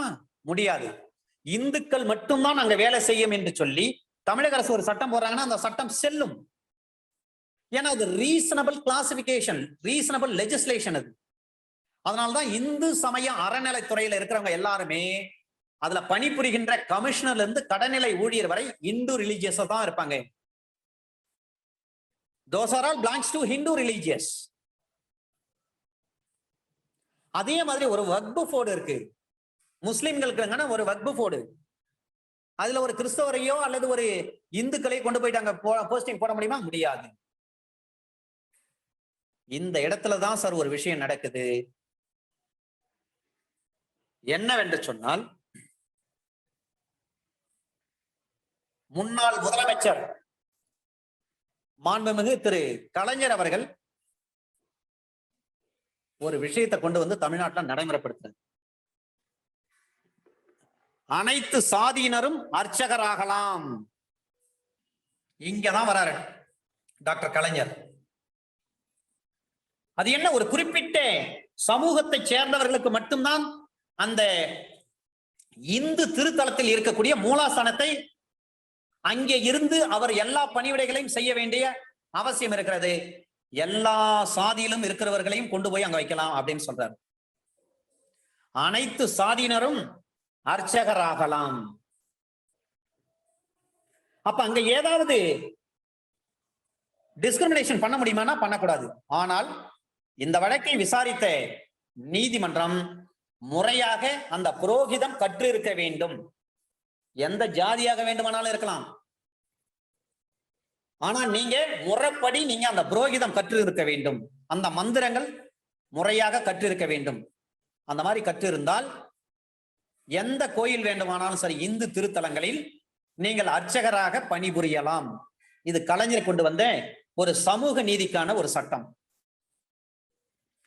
எனவே ரிலீஜியஸ்ல வந்து பாகுபாடு காட்டக்கூடாது. ஆனால் விதிவிலக்கு ஹிந்து ரிலிஜியஸ் என்டோமெண்ட், வக்ஃப் போர்டு, அங்க எல்லாம் அதை சார்ந்தவர்கள் மட்டும்தான் அங்க இருக்க முடியும். இந்த அண்டர் ஆர்டிகல் 16 சப் ஆர்டிகல் 5 படிக்கின்ற பொழுது நீங்க இன்னொரு ஆர்டிகலை நீங்க தெரிஞ்சிருக்க வேண்டும். Under article 16 sub article 3, Pondicherry மண்ணின் மைந்தர்கள் அந்த கவர்மெண்ட் இயற்றக்கூடிய சட்டம் அந்த பகுதி அந்த மக்களுக்கு மட்டும்தான் பொருந்தும். வேற எந்த ஸ்டேட்டுக்காரங்களும் போயிட்டு அங்க வேலை வாங்க முடியாது. அதை போலவே அண்டர் ஆர்டிகல் 16 சப் ஆர்டிகல் 3ல சொல்லப்பட்டது போலவே அண்டர் ஆர்டிகல் 16 சப் ஆர்டிகல் 5ல சொல்றாங்க ஹிந்து ரிலீஜியஸ் என்டோமெண்ட்ல இந்துக்கள் மட்டும்தான் வேலை செய்ய முடியும். வக்ஃப் போர்டுல இஸ்லாமியர்கள் மட்டும்தான் வேலை செய்ய முடியும். அண்டர் ஆர்டிகல் 16 சப் ஆர்டிகல் 4 மிக முக்கியமானது சார். பிஃபோர் மண்டல் கேஸுக்கு முன்னாடி Tamil Nadu reservation act 1994, Tamil Nadu reservation act கொண்டு வராங்க மேடம் ஜெயலலிதா. இந்த ரிசர்வேஷன் ஆக்ட் படி அண்டர் ஆர்டிகல் 31 கேபிட்டல் ஏவ்ல சேவிங்ஸ் கிளாஸ். அப்ப மேடம் ஜெயலலிதா என்ன பண்றாங்க, இந்த ரிசர்வேஷனை ஏற்றி 69% இடஒதுக்கீடை ஏற்றி 9th ஷெட்யூல்ல கொண்டு போய் வச்சுட்டாங்க. 9th ஷெட்யூல்ல கொண்டு போய் வச்சுட்டாவே நீதிமன்றம் தலையிட முடியாது. ஜுடிஷியல் ரிவ்யூ உண்டுனா கிடையாது. நீதிமுறை மறு ஆய்வு செய்ய முடியும்னா முடியாது. கோர்ட்டே நினைச்சாலும் தலையிட முடியாது. இதுக்கு ஒரு கம்யூனல் ஜீவோ போடுறாங்க சார். அந்த ஜீவோ தான் 1927. இந்த 1927 இதையெல்லாம் படிக்கின்ற பொழுதுதான் ஒவ்வொரு அரசியல் கட்சிகளும் ஒவ்வொரு சங்கமும் ஒரு தீர்மானம் போடுகிறார்கள் என்று சொன்னால் அந்த தீர்மானத்தினுடைய சட்ட வலிமை என்ன என்பதை நான் புரிந்து கொண்டேன். 1927ஆம் ஆண்டு திராவிடர் கழகம் ஒரு தீர்மானத்தை கொண்டு வராங்க. நீதி கட்சி என்று சொல்வார்கள். 1927 அந்த திராவிடர் கழகம் ஒரு ஜீவோ கொண்டு வராங்க. அந்த ஜீவோ படி 1921 சிஎம் ஆகுறாங்க, சீஃப் மினிஸ்டர் ஆகுறாங்க தமிழ்நாட்டுக்கு. ஆனா அந்த ஜீவோ கொண்டு வர்றது, இந்த தீர்மானம் கொண்டு வராங்க, கம்யூனல் ஜீவோ கொண்டு வராங்க 1927. திராவிட கழகம் தான் என்ன பண்றாங்க, தீர்மானம் நிறைவேற்றுறாங்க. அப்ப 12 போஸ்ட் இருக்கு. 12 போஸ்ட்ல 6 போஸ்ட் இந்துக்கள், மீதி 6 போஸ்ட்ல நான் பிராமின் கொண்டு வரணும்னு சொல்றாங்க. இதுல நான் பிராமின் 6 பேர், பிராமின் 2 பேர், ஒரு SC ST, ஒரு SC ஒரு ST, ஒரு கிறிஸ்டியன், ஒரு முஸ்லிம். ரிசர்வேஷனை இந்த கம்யூனல் ஜீவோ 1927 கொண்டு வராங்க. இந்த தீர்மானத்தை நிறைவேற்றியது, கொண்டு வந்தது திராவிடர் கழகம். 1921 அப்போதைக்கு இருந்த சிஎம் தமிழ்நாடு அரசு என்ன பண்றாங்க, ஒரு போஸ்டிங் கொண்டு வராங்க, கவர்மெண்ட் வேலை வாய்ப்பு 12 போஸ்ட். அதுல 6 இந்துக்கள், மீதி 6 பேரு நான் இந்துக்களா இருக்கலாம்னு சொல்லிட்டாங்க. ஆனா அந்த 12 போஸ்ட்லயும் பிராமினுக்கு, நான் பிராமினுக்கு 6, பிராமினுக்கு 2 போஸ்டிங், ஒரு போஸ்ட் SCக்கு, இன்னொரு போஸ்ட் STக்கு, ஒரு போஸ்ட் கிறிஸ்டியானிட்டிக்கு, இன்னொரு போஸ்ட் முஸ்லிம்க்கு. 12 போஸ்ட் இப்படிதான் கொடுக்குறாங்க. அப்ப நீதி கட்சி பாத்தீங்கன்னா எந்த அளவுக்கு பாடுபட்டு இருக்காங்க பாருங்க. சமூக நீதி கிடைக்க வேண்டும். ஒரு குறிப்பிட்ட சமூகத்துக்கு மட்டும்தான் ரிசர்வேஷன், ஒரு குறிப்பிட்ட சமூகத்துக்கு மட்டும்தான் இந்த பதவியெல்லாம் இருக்கணும்னு அவசியம் கிடையாது. எல்லா மதத்திலும் பிறந்தவர்களுக்கு, எல்லா சாதியிலும் பிறந்தவர்களுக்கு சம வாய்ப்பை கொடுக்க வேண்டும் என்று அரசியலமைப்பு சட்டம் கூறுகிறது. அதன் அடிப்படையில் சமூக நீதி வேண்டும் என்று சொல்லி அன்றைக்கிருந்த நீதி கட்சி, அன்றைக்கிருந்த திராவிடர் கழகம் அவர்கள் போட்ட தீர்மானம், அவர்கள் போராடிய போராட்டம், அதன் விளைவாக வந்ததுதான் இன்றைக்கு சமூக நீதி. அதன் அடிப்படையில் தான் எல்லா சாதியை சேர்ந்தவர்களும் இன்றைக்கு அரசாங்க உத்தியோகத்தில் இருக்கிறாங்க. இப்ப செண்பகம் துரைராஜன் இங்க வராரு. இது 1921 நடந்த நிகழ்வு. 27 ஜீவோ போடுறாங்க. செண்பகம் துரைராஜன் 1951 வராரு. அவர் என்ன சொல்றாரு, சேலஞ்ச் பண்றாரு. 1927 கம்யூனல் ஜீவோவை சேலஞ்ச் பண்றாரு. அந்த கம்யூனல் ஜீவோ சேலஞ்ச் பண்ணப்ப சாதி ரீதியாக இடஒதுக்கீடு கொடுத்தது செல்லாதுன்னு சொல்றாரு. நாங்க நிறைய படிச்சிருக்கோம், நல்ல மார்க் வாங்கியிருக்கிறோம், எங்களுக்கு சீட்டு கிடைக்கல MMCல, மெட்ராஸ் மெடிக்கல் காலேஜ்ல எங்களுக்கு சீட்டு கிடைக்கல, இன்ஜினியரிங் காலேஜ்ல. எனவே இந்த ஜீவோ, கம்யூனல் ஜீவோ செல்லாதுன்னு சொல்லி அறிவிங்க அப்படின்னு சொல்லி சுப்ரீம் கோர்ட்ல கேஸ் போடுறாரு. கேஸ் இதை விசாரித்த உச்ச நீதிமன்றம் அந்த ஜீவோ செல்லாதுன்னு சொல்லி டிக்ளேர் பண்ணிட்டாங்க. உடனே 1951 பண்டித ஜவஹர்லால் நேரு அவர் தான் இருக்கிறாரு. அவர் வந்து ஒரு முற்போக்கு சிந்தனையாளர், கடவுள் மறுப்பாளர், அது மட்டுமல்ல கம்யூனிச சித்தாந்தத்தை உள்வாங்கிய ஒரு பிரதமர். அவர் ரஷ்யாவோடு மிகுந்த நெருக்கத்தை ஏற்படுத்தி கொண்ட ஒரு பிரதமர். ஆனாலும் பஞ்சசீல கொள்கையில மிக கடுமையாக இருந்தார். எந்த நாட்டோடு சண்டை போட மாட்டோம்னு சொல்லிட்டு அற்புதமான பஞ்சசீல கொள்கையை வச்சார். பஞ்சசீல கொள்கை என்று சொன்னால் 5 கொள்கைகள், 5 பொன்னான கொள்கைகள், 5 கோல்டன் கிரீட்ஸ். பண்டித நேரு என்ன பண்றாரு, 1951 அண்டர் ஆர்டிகல் 15 சப் ஆர்டிகல் 4 என்ன பண்றாரு, கொண்டு வந்து உள்ள அரசியலமைப்பு சட்டத்தில் கொண்டு வராரு. அதுதான் முதல் சட்ட திருத்தம். அதுல சோசியலி, எஜுகேஷனலி, சமூக ரீதியாக, கல்வி ரீதியாக யார் யார் பின்தங்கி இருக்கிறார்களோ அந்த மாநில அரசாங்கம் நினைச்சா நீங்களே வந்து ரிசர்வேஷனை நீங்க ஏற்படுத்திக்கலாம், சட்டத்தை ஏற்றிக்கலாம் சொல்லிட்டார். இது 1951 Pandit Nehru. Under article 15 sub article 3 பற்றி சொல்றாங்க. விமனுக்கும் பெண்களுக்கும் விமனுக்கும் குழந்தைகளுக்கு சிறப்பு சட்டம் ஏற்றலாம். Balaji versus state of Mysore இந்த வழக்கை விசாரிக்கிறாங்க. பாலாஜி வெர்சஸ் ஸ்டேட் ஆஃப் மைசூர்ல 50% மேல ரிசர்வேஷன் போச்சுன்னா அந்த ரிசர்வேஷன் செல்லாது. பேஸ்ட் ஆன் காஸ்ட் படின்னா அது செல்லாது. ஆனா ஆக்குபேஷனை பார்க்கணும்னு சொல்றாங்க. சாதி ரீதியாக இடஒதுக்கீடு கொடுக்க கூடாது. ஆனால் கிளாஸ் லெஜிஸ்லேஷன் இருக்கலாம். ஒரு வகுப்பு, இவங்க ஒரு குறிப்பிட்ட வகுப்பை சார்ந்தவர்கள். சிதம்பரம் நடராஜர் கோயிலுக்கு சொன்னாங்க பாருங்க உச்ச நீதிமன்றம், இவர்கள் குறிப்பிட்ட வகுப்பை சார்ந்தவர்கள், இவர்கள் கிளாஸ் லெஜிஸ்லேஷன். அதன் பின்னிட்டு இப்ப சொல்லியிருக்காங்க மகாராஷ்டிரா வடக்குல சொல்றாங்க கேப்ரே டான்ஸ். அந்த கேப்ரே டான்ஸ் ஆடுறவங்க அப்போதிலிருந்து ஆடிட்டு இருக்காங்க.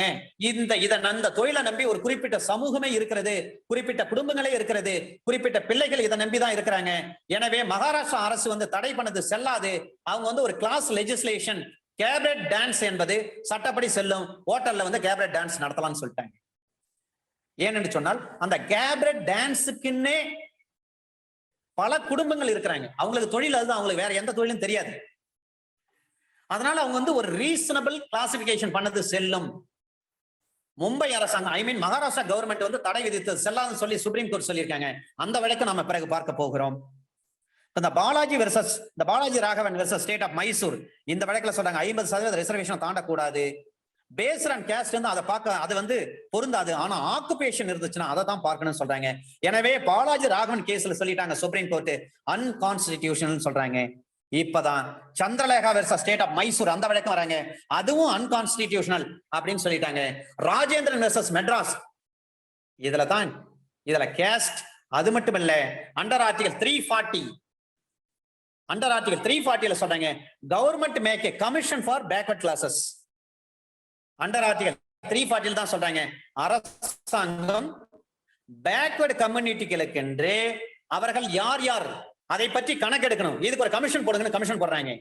இந்த இடத்துல தான் சார் ஒரு மிகப்பெரிய வரலாற்று சம்பவம். காக்கா ககேல்கர், இந்த காக்கா ககேல்கர் என்பவர் KAHELKAR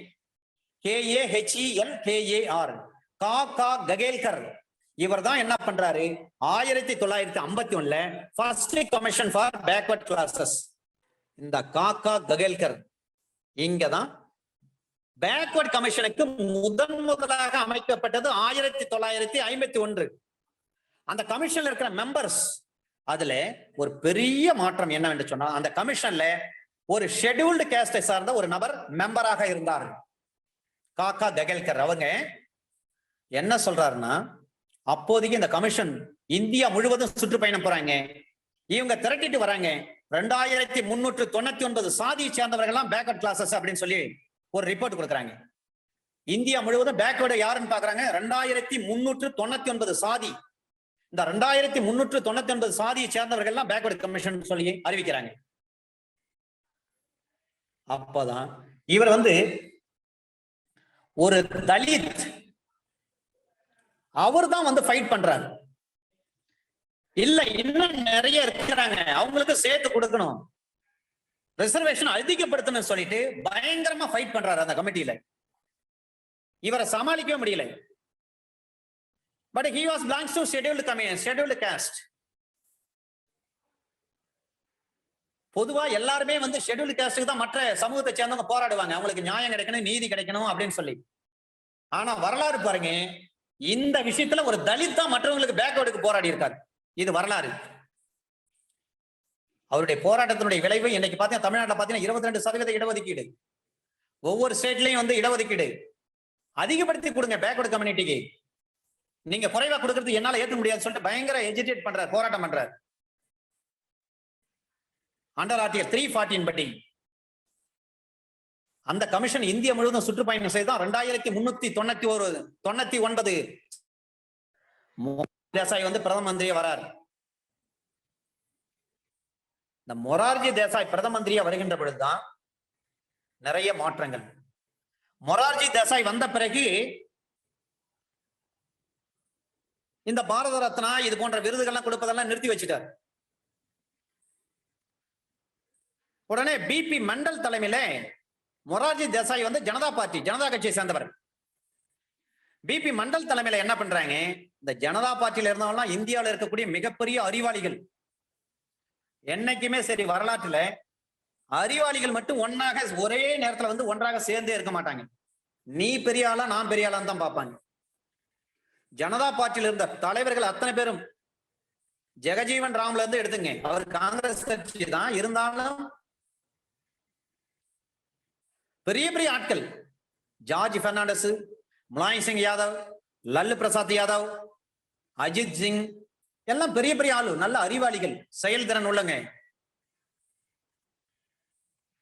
தேவகவுடா முதற்கொண்டு, சந்திரசேகர் தேவகவுடா, ஐக்கிய குஜரால், இவர்கள் எல்லாம் முதற்கொண்டு அதுதான் இருந்தவங்க. ரைட்.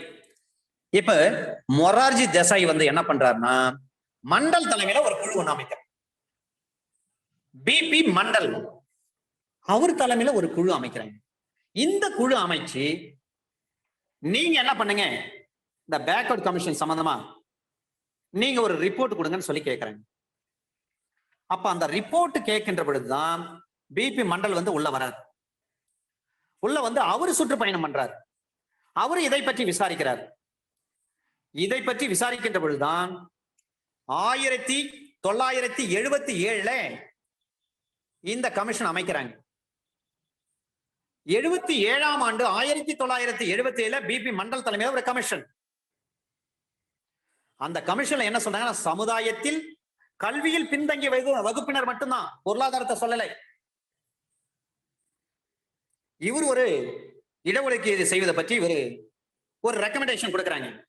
1977 கமிட்டி அமைக்கிறாங்க.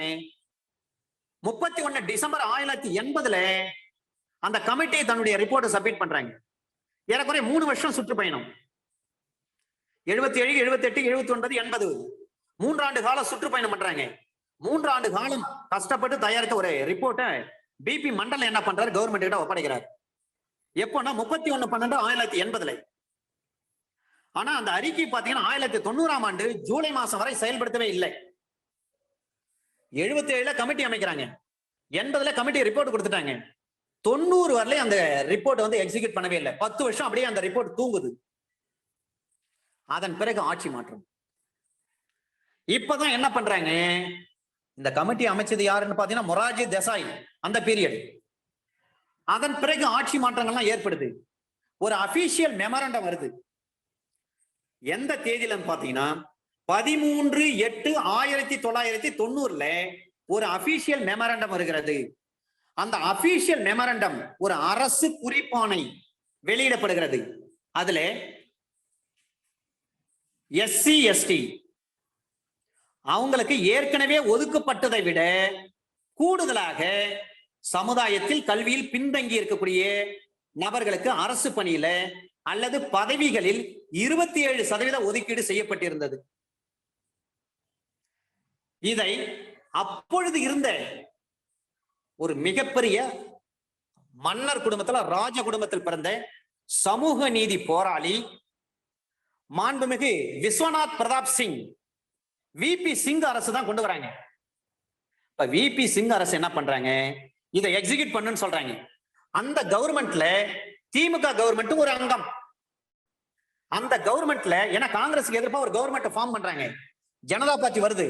அதன் பிறகு விபி சிங், மொரார்ஜி தேசாய் வந்துட்ட பிறகு அவங்க எல்லாம் ஆட்சி பண்ணி பாவம் அவங்க எல்லாம் இறந்துட்ட பிறகு அந்த கவர்மெண்ட் இந்த கவர்மெண்ட் விபி சிங் தலைமையில விஸ்வநாத் பிரதாப் சிங் தலைமையில ஒரு கவர்மெண்ட் அமையுது. காங்கிரஸுக்கு எதிர்ப்பா அந்தந்த மாநில கட்சிகள்லாம் சேர்ந்து ஆதரவு தெரிவிக்கிறாங்க. பாரதிய ஜனதா கட்சி அப்போதைக்கு ஆதரவு தெரிவிச்சிருக்காங்க. இப்ப விபி சிங் கவர்மெண்ட் வருது. அந்த கவர்மெண்ட் என்ன பண்றாங்க, ஒரு அபிஷியல் மெமரண்டம் வந்து டிக்ளேர் பண்றாங்க. அந்த அபிஷியல் மெமரண்டம் வெளியிட்ட பிறகு ஏறக்குறைய 3 மாத காலம் தமிழ்நாட்டுல வந்து இந்தியாவில ஏகப்பட்ட இடத்துல பிரச்சனை நடக்குது. ரிசர்வேஷன் வந்து நீங்க செயல்படுத்த கூடாது, மண்டல் கமிஷன் அறிக்கைப்படி நீங்க ரிசர்வேஷனை எக்ஸிக்யூட் பண்ணக்கூடாது அப்படின்னு சொல்லி பயங்கர பிரச்சனை நடக்குது. ஆனால் விபி சிங் அவரோடு அன்றைக்கு கூட்டணியில் இருந்த அரசியல் கட்சி தலைவர்கள் எல்லாம் விபி சிங்க்கு ரொம்ப பக்கபலமா இருந்தாங்க. எது எப்படி நடந்தாலும் பரவாயில்ல, விபி சிங் தெளிவா சொல்லிட்டாரு, என் ஆட்சியே போனாலும் பரவாயில்ல, ரிசர்வேஷனை நான் வந்து நிறைவேற்றாம போக மாட்டேன் அப்படின்னு தெளிவா சொல்லிட்டாரு. ஒரு சில கூட்டணி கட்சிகள் அன்றைக்கு விபி சிங் அரசை வந்து கவிழ்ப்பதற்கு மிரட்டினாங்க. என்னுடைய ஆதரவை நாங்க வாபஸ் பண்ணிடுவோம், ஆட்சி கலைஞர் என்ன சொல்றீங்கன்னு கேக்குறாங்க. விபி சிங் அதுக்கெல்லாம் அடிபணியவே இல்லை. ஒரு சில முற்போக்கு சிந்தனையுள்ள கட்சி தலைவர்கள்லாம் விபி சிங்க்கு மிகவும் பக்கபலமாக இருந்தாங்க. உடனே இதை எதிர்த்து என்ன பண்றாங்க, சுப்ரீம் கோர்ட்ல எல்லா கோர்ட்லயும் அங்கங்க ரிட் பெட்டிஷன் போடுறாங்க, ரிட் ஃபைல் பண்றாங்க. இந்த எல்லா ரிட்டும் ஒன்னா சேர்த்து சுப்ரீம் கோர்ட் விசாரிக்கிறாங்க. இந்த அபிஷியல் மெமரண்டம் எப்ப வெளியிடுறாங்க, 13/8/1990. 3 மாசம் இந்தியா முழுசும் பெரிய பிரச்சனை. 25/9/1991 தான் இதற்கு இடையில வந்து ரிட் எல்லாம் போட்டிருக்காங்க. விபி சிங் அரசு என்ன பண்றாங்க, அந்த அரசு குறிப்பாணை அதை எக்ஸிக்யூட் பண்றாங்க. அதன் பிறகு 91 ஒரு கவர்மெண்ட் வருது. அதுக்குள்ள விபி சிங் அரசு என்ன ஆச்சுன்னா, இந்த ரிசர்வேஷன் வந்து அவர் கையெழுத்து போட்டார், சட்டம் ஆக்கிட்டார், நடைமுறைப்படுத்திட்டார். உடனே கூட்டணியில் இருந்த பாரதிய ஜனதா கட்சி தன்னுடைய ஆதரவு விலக்கினாங்க. ஆட்சி கலைஞ்சு போச்சு. விபி சிங் பிரதமர் இல்லை, ஆனா கையெழுத்து போட்டார், சட்டத்தை நடைமுறைப்படுத்திட்டார். இதுக்கு இடையில தேர்தல் வருது. அடுத்த தேர்தல காங்கிரஸ் ஜெயிச்சு தனி பெரும்பான்மையை ஆட்சி பண்றாங்க. இங்கதான் முன்னாள் பிரதமர் PV நரசிம்மராவ் வந்து பிரதமரா வராரு. இந்த 91ஆம் ஆண்டுல இந்தியாவில் மிகப்பெரிய மாறுதல் ஏற்பட்டது. ஒன்று, உலகமயமாதல், தனியார் மயமாதல், தாராளமயமாதல். குளோபலைசேஷன், நேஷனலைசேஷன், பிரைவேடைசேஷன் கொண்டு வராங்க. இங்கதான் இந்த 91ஆம் வருஷம் தான் இதெல்லாம் நடைமுறைப்படுத்துறாங்க. அப்ப முன்னாள் முதல்வர் நரசிம்மராவ் அந்த பிரதமரா வந்த பிறகு அந்த பிரச்சனை நடந்துட்டு இருந்து பாருங்க. மண்டல் கமிஷன்ல சொல்லப்பட்டிருக்கிற விஷயங்கள் அபிஷியல் மெமரண்டம், அதுல ஒரு மாற்றம் கொண்டு வராரு. அந்த மாற்றம் தான் சோசியலி, எஜுகேஷனலி அப்படின்னு சொல்லப்பட்டது கூட சேர்த்து எக்கனாமிக்கலி, பொருளாதார ரீதியாக யாராவது பின்தங்கி இருந்தால் அவர்களுக்கு ரிசர்வேஷன் கொடுக்கலாம்னு சொல்லி PV நரசிம்மராவ் கவர்மெண்ட் என்ன பண்றாங்க, அந்த அபிஷியல் மெமரண்டத்துல ஒரு திருத்தம் கொண்டு வந்தாங்க. திருத்தம் கொண்டு வந்து சேர்க்கிறாங்க, உள்ள சேர்க்கிறாங்க. எக்கனாமிக்கலி அந்த வார்த்தையை அங்கதான் கொண்டு வந்து சேர்க்கிறாங்க. ஆனா அரசியலமைப்பு சட்டத்துல அது கிடையாது. 91ஆம் ஆண்டு PV நரசிம்மராவ் தலைமையில இருந்த காங்கிரஸ் பார்ட்டி தான் கொண்டு வந்து சேர்க்கிறாங்க. பொருளாதார ரீதியா யாராவது பின்தங்கி இருந்தா அவங்களுக்கு ரிசர்வேஷன் கொடுங்க சார், அதை சொல்றாங்க. இன்றைக்கு 104வது அரசியலமைப்பு சட்ட திருத்தம் அதுல சொல்லப்பட்டிருக்கிறது. சாரி, 104 கிடையாது, 103. அதுல சொல்லப்பட்டிருக்கிறது, பொருளாதாரத்தில் பின்தங்கியுள்ளக்கூடிய மேட்டுக்குடி உயர் சாதி இந்துக்களுக்கு இன்றைக்கு 10% ரிசர்வேஷன் உண்டு. பொருளாதாரத்தில் பின்தங்கி இருக்கக்கூடிய உயர் சாதி இந்துக்களுக்கு 10% ரிசர்வேஷன். ஆனா தமிழ்நாட்டுல IIT-ல அதை கொண்டு வந்து எக்ஸிக்யூட் பண்றாங்க. மாண்புமிகு தமிழ்நாடு நம்முடைய உயர்நீதிமன்ற நீதியரசர்கள் கடுமையான கண்டனத்தை பதிவு செய்தார்கள். தமிழக அரசு அதை வந்து எக்ஸிக்யூட் பண்ணல, நீங்க எப்படி வந்து எக்ஸிக்யூட் பண்ணலாம்னு சொல்லிட்டு எக்ஸிக்யூட் பண்ணது செல்லாதுன்னு சொல்லி டிக்ளேர் பண்ணாங்க. இப்ப இருக்கிற நம்முடைய நீதிபதிகள்லாம் ரொம்ப அற்புதமான தீர்ப்பு கொடுக்குறாங்க சார். தைரியமா சமூக நீதிக்கான தீர்ப்புகளை கொடுக்குறாங்க. 25/9/91 ஆட்சி மாற்றம் வந்த பிறகுதான் எக்கனாமிக் கிரிட்டேரியன் கொண்டு வராங்க, பொருளாதார கொள்கையை கொண்டு வந்து அறிமுகப்படுத்துறாங்க. அதர் எக்கனாமிக்கலி பேக்வர்ட் செக்ஷன்ஸ் அவங்களுக்கும் ரிசர்வேஷன் உண்டு.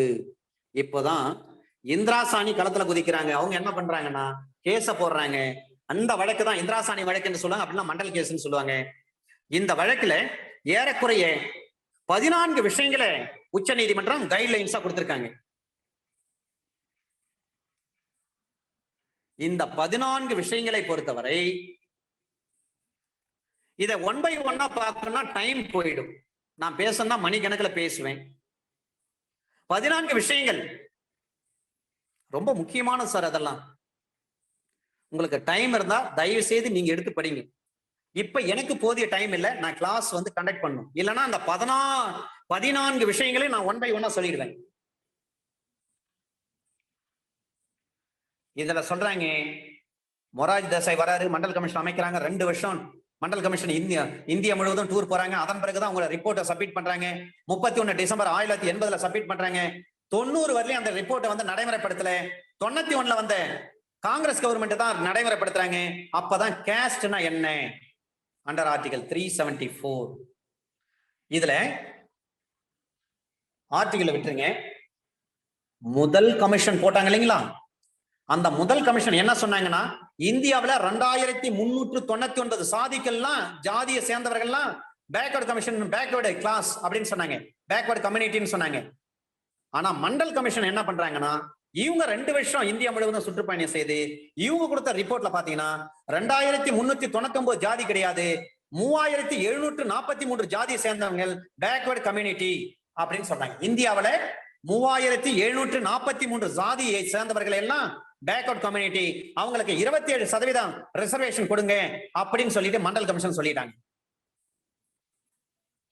ஃபர்ஸ்ட் கமிஷன் அமைக்கிறாங்க. அவங்க வந்து இந்தியா ஃபுல்லா சுற்றுப்பயணம் பண்ணி 2399 ஜாதி சேர்ந்தவங்க எல்லாம் வந்து பேக்வர்ட் கேஸ்ட் அப்படின்னு சொல்லிட்டாங்க. ஆனா மண்டல் இவர் தலைமையில் உள்ள கமிஷன் வந்து இந்தியா முழுவதும் சுற்றுப்பயணம் பண்ணி 2399 ஜாதி கிடையாது சார், 3743 சாதியை சேர்ந்தவங்க எல்லாம் பேக்வர்ட் கம்யூனிட்டி, அவங்களுக்கு 27% ரிசர்வேஷன் கொடுங்கன்னு சொல்லிட்டார். இங்கதான் எஸ்சியா இருந்தா 15% ரிசர்வேஷன், எஸ்டியா இருந்தா 7.5% ரிசர்வேஷன். இது கான்ஸ்டிடியூஷன் வந்த பிறகு மேதை அம்பேத்கரே கொடுத்தார். அப்ப 22.5% ரிசர்வேஷன் யாருக்குன்னு பாத்தீங்கன்னா, எஸ்சிக்கு 15% ரிசர்வேஷன், எஸ்டிக்கு 7.5% ரிசர்வேஷன். இது கான்ஸ்டிடியூஷன் வந்த பிறகு மேதை அம்பேத்கர் கொடுத்தது. ஆனால் இன்றைக்கு 18% தான் நடைமுறைப்படுத்துறாங்க. விபி சிங் கொடுத்த அபிஷியல் மெமரண்டம் ஆகஸ்ட் 13, 1990. இது எவ்வளவு பெரிய மாற்றத்தை கொண்டு வந்தது. இப்பதான் என்ன பண்றாங்க, 5 உறுப்பினர்களை போடுறாங்க. அந்த 5 உறுப்பினர்களை நியமனம் பண்றாங்க. பிரச்சனை வந்து போச்சு. 5 உறுப்பினர்கள் நியமனம் பண்ணி யார், ஹூ இஸ் தலித், தலித் என்பவர்கள் யார் அப்படின்ட்டு ஒரு லிஸ்ட் ப்ரிப்பேர் பண்றாங்க. அதுல நாயக் என்பவர் ஒரு member, who was also one of the members of the committee. Naik என்பவர் he was belongs to scheduled caste. அவர் தான் என்ன பண்றாரு, பிசி கேட்டகரிக்கு ரிசர்வேஷன் வந்து 27% பத்தாது, நீங்க 30% மேல கொடுக்கணும் அப்படின்ட்டு பயங்கரமா சண்டை போடுறாரு அந்த கமிட்டியில இந்த நாயக் என்பவர். அது மட்டும் இல்ல, நீங்க இதுக்கு ஒத்துக்கினாதான் நான் கையெழுத்து போடுவேன் இந்த ரெக்கமெண்டேஷன் கமிட்டி இந்த ரிப்போர்ட்ல, இல்ல கையெழுத்தே போட மாட்டேன்னு he was refused to sign on it. அதுல கையெழுத்து போடல. அதன் பிறகுதான் அந்த கமிட்டி அடி பண்ணிஞ்சாங்க. அவர் சொன்னதன் அடிப்படையில் அவர் கேட்டதை விட கொஞ்சம் குறைவாக தான் ரிசர்வேஷன் கொடுத்திருக்காங்க. ஆனாலும் அன்றைக்கு அந்த கமிட்டியில ஒன் ஆஃப் தி மெம்பரா இருந்த நாயக் தான் பயங்கரமா போராடினாரு. பிசி கம்யூனிட்டிக்கு ரிசர்வேஷன் 27% மேல வேணும்னு சொல்லி போராடினால தான் ரிசர்வேஷன் 27. இன்னைக்கு தமிழ்நாட்டுல எம்பிசிக்கு பிசிக்கு 22% கொண்டு வராங்க. அதுக்கு நாயக் என்ற ஒரு தலித் போராடிய போராட்டம், அவர் மெம்பரா இருந்ததுனால தான் அது முடிஞ்சிச்சு, எல்லாம் முடிஞ்சிருக்காது. இல்லைன்னா ரிசர்வேஷன் அதுலயும் குறைச்சிட்டு இருப்பாங்க பிசி கம்யூனிட்டிக்கு. அதன் பிறகுதான் தமிழ்நாட்டில் இப்ப நம்ம எம்பிசின்னு தனியா கிளாசிஃபை பண்ணியிருக்கோம். நரசிம்மராவ் தான் கொடுக்கிறாரு. 2 சேஞ்சஸ் பண்ணாரு. செப்டம்பர் மாசம் 21ஆம் தேதி 1991 2 சேஞ்சஸ் பண்ணாரு. ஒன்னு கிரிமி லேயர் 27% ரிசர்வேஷன், இன்னொன்னு எக்கனாமிக் சவுண்ட், பொருளாதாரத்துல யாராவது முன்னேறி இருக்காங்க ரிசர்வேஷன் பயன்படுத்தி அவங்களை வெளியேற்றுங்க, அவங்களுக்கு அதன் பிறகு ரிசர்வேஷன் கிடையாதுன்னு சொல்றாரு. அடுத்தது எக்ஸ்ட்ரா 10% ரிசர்வேஷன், எக்கனாமிக்கலி பேக்வர்டு யார் இருக்காங்களோ அவங்க கொடுங்கன்னு சொல்லிட்டார். இதுதான் முன்னாள் பாரத பிரதமர் மாண்புமிகு PV நரசிம்மராவ் சொன்ன விஷயம். கிரிமி லேயர் கொண்டு வராரு, 27%, 27% ரிசர்வேஷன் கொண்டு வராரு. எக்கனாமிக் சவுண்ட் யாராவது ரிசர்வேஷன் பயன்படுத்தி வேலை வாங்கி, கவர்மெண்ட் வேலை வாங்கி பொருளாதாரத்தில் முன்னேறிட்டான்னா அதன் பிறகு அதன் பின்னிட்டு அவருடைய ஜெனரேஷன் யாருமே ரிசர்வேஷன் கேட்க கூடாதுன்னு சொல்றாரு. ரெண்டாவது சொல்றாரு 10% ரிசர்வேஷன் கொடுங்க. உயர் சாதி இந்துக்களில் யார் யார் வந்து பொருளாதாரத்தில் பின்தங்கி இருக்கிறார்களோ அவர்களுக்கும் ரிசர்வேஷன் கொடுங்க அப்படின்னு சொல்லிட்டாரு. இந்த 2 திருத்தத்தை கொண்டு வராரு. செப்டம்பர் மாசம் 21 1991 2 சேஞ்சஸ் அந்த ஜீவோல, கம்யூனல் ஜீவோல, அந்த மண்டல் கமிஷன் அறிக்கையில. இப்பதான் சுப்ரீம் கோர்ட் உள்ள வராங்க. சுப்ரீம் கோர்ட் என்ன சொல்றாங்கன்னா, நீங்க மண்ண சட்டத்தை போட்டீங்க, இதுக்கு நியாயமான டேட்டா இருக்கான்னு கேட்டாங்க. டேட்டானா புள்ளி உரம் இருக்குதா, கிரைட்டீரியன் இருக்கிறதா? there is no data, there is no criterion. ஒவ்வொரு மாநிலத்திலும் ஒவ்வொரு மாதிரியா வந்து இந்த ஜாதி, இந்த நபர்கள்லாம் இந்த ஜாதியில கொண்டு போய் லிஸ்ட் அவுட் பண்ணியிருப்பாங்க. நீங்க எல்லாம் வந்து எஸ்சில வரணும், நீங்க எல்லாம் எஸ்டில வரணும், நீங்க எல்லாம் எம்பிசில வரணும், நீங்க எல்லாம் வந்து பிசில வரணும், நீங்க எல்லாம் ஓசில வரணும். இது அந்தந்த மாநிலம் தான் பண்ணிருக்காங்க. ஒட்டுமொத்த இந்தியாவே பண்ணிருக்கா, பார்லிமெண்ட் பண்ணிருக்காங்க, சென்ட்ரல் கவர்மெண்ட் பண்ணிருக்காங்களா? இல்ல. அப்ப இதுக்கு there is no data, there is no criteria. Supreme court சொல்றாங்க. இப்ப இந்திராசானி கேஸ்ல கிரிமி லேயர் is accepted.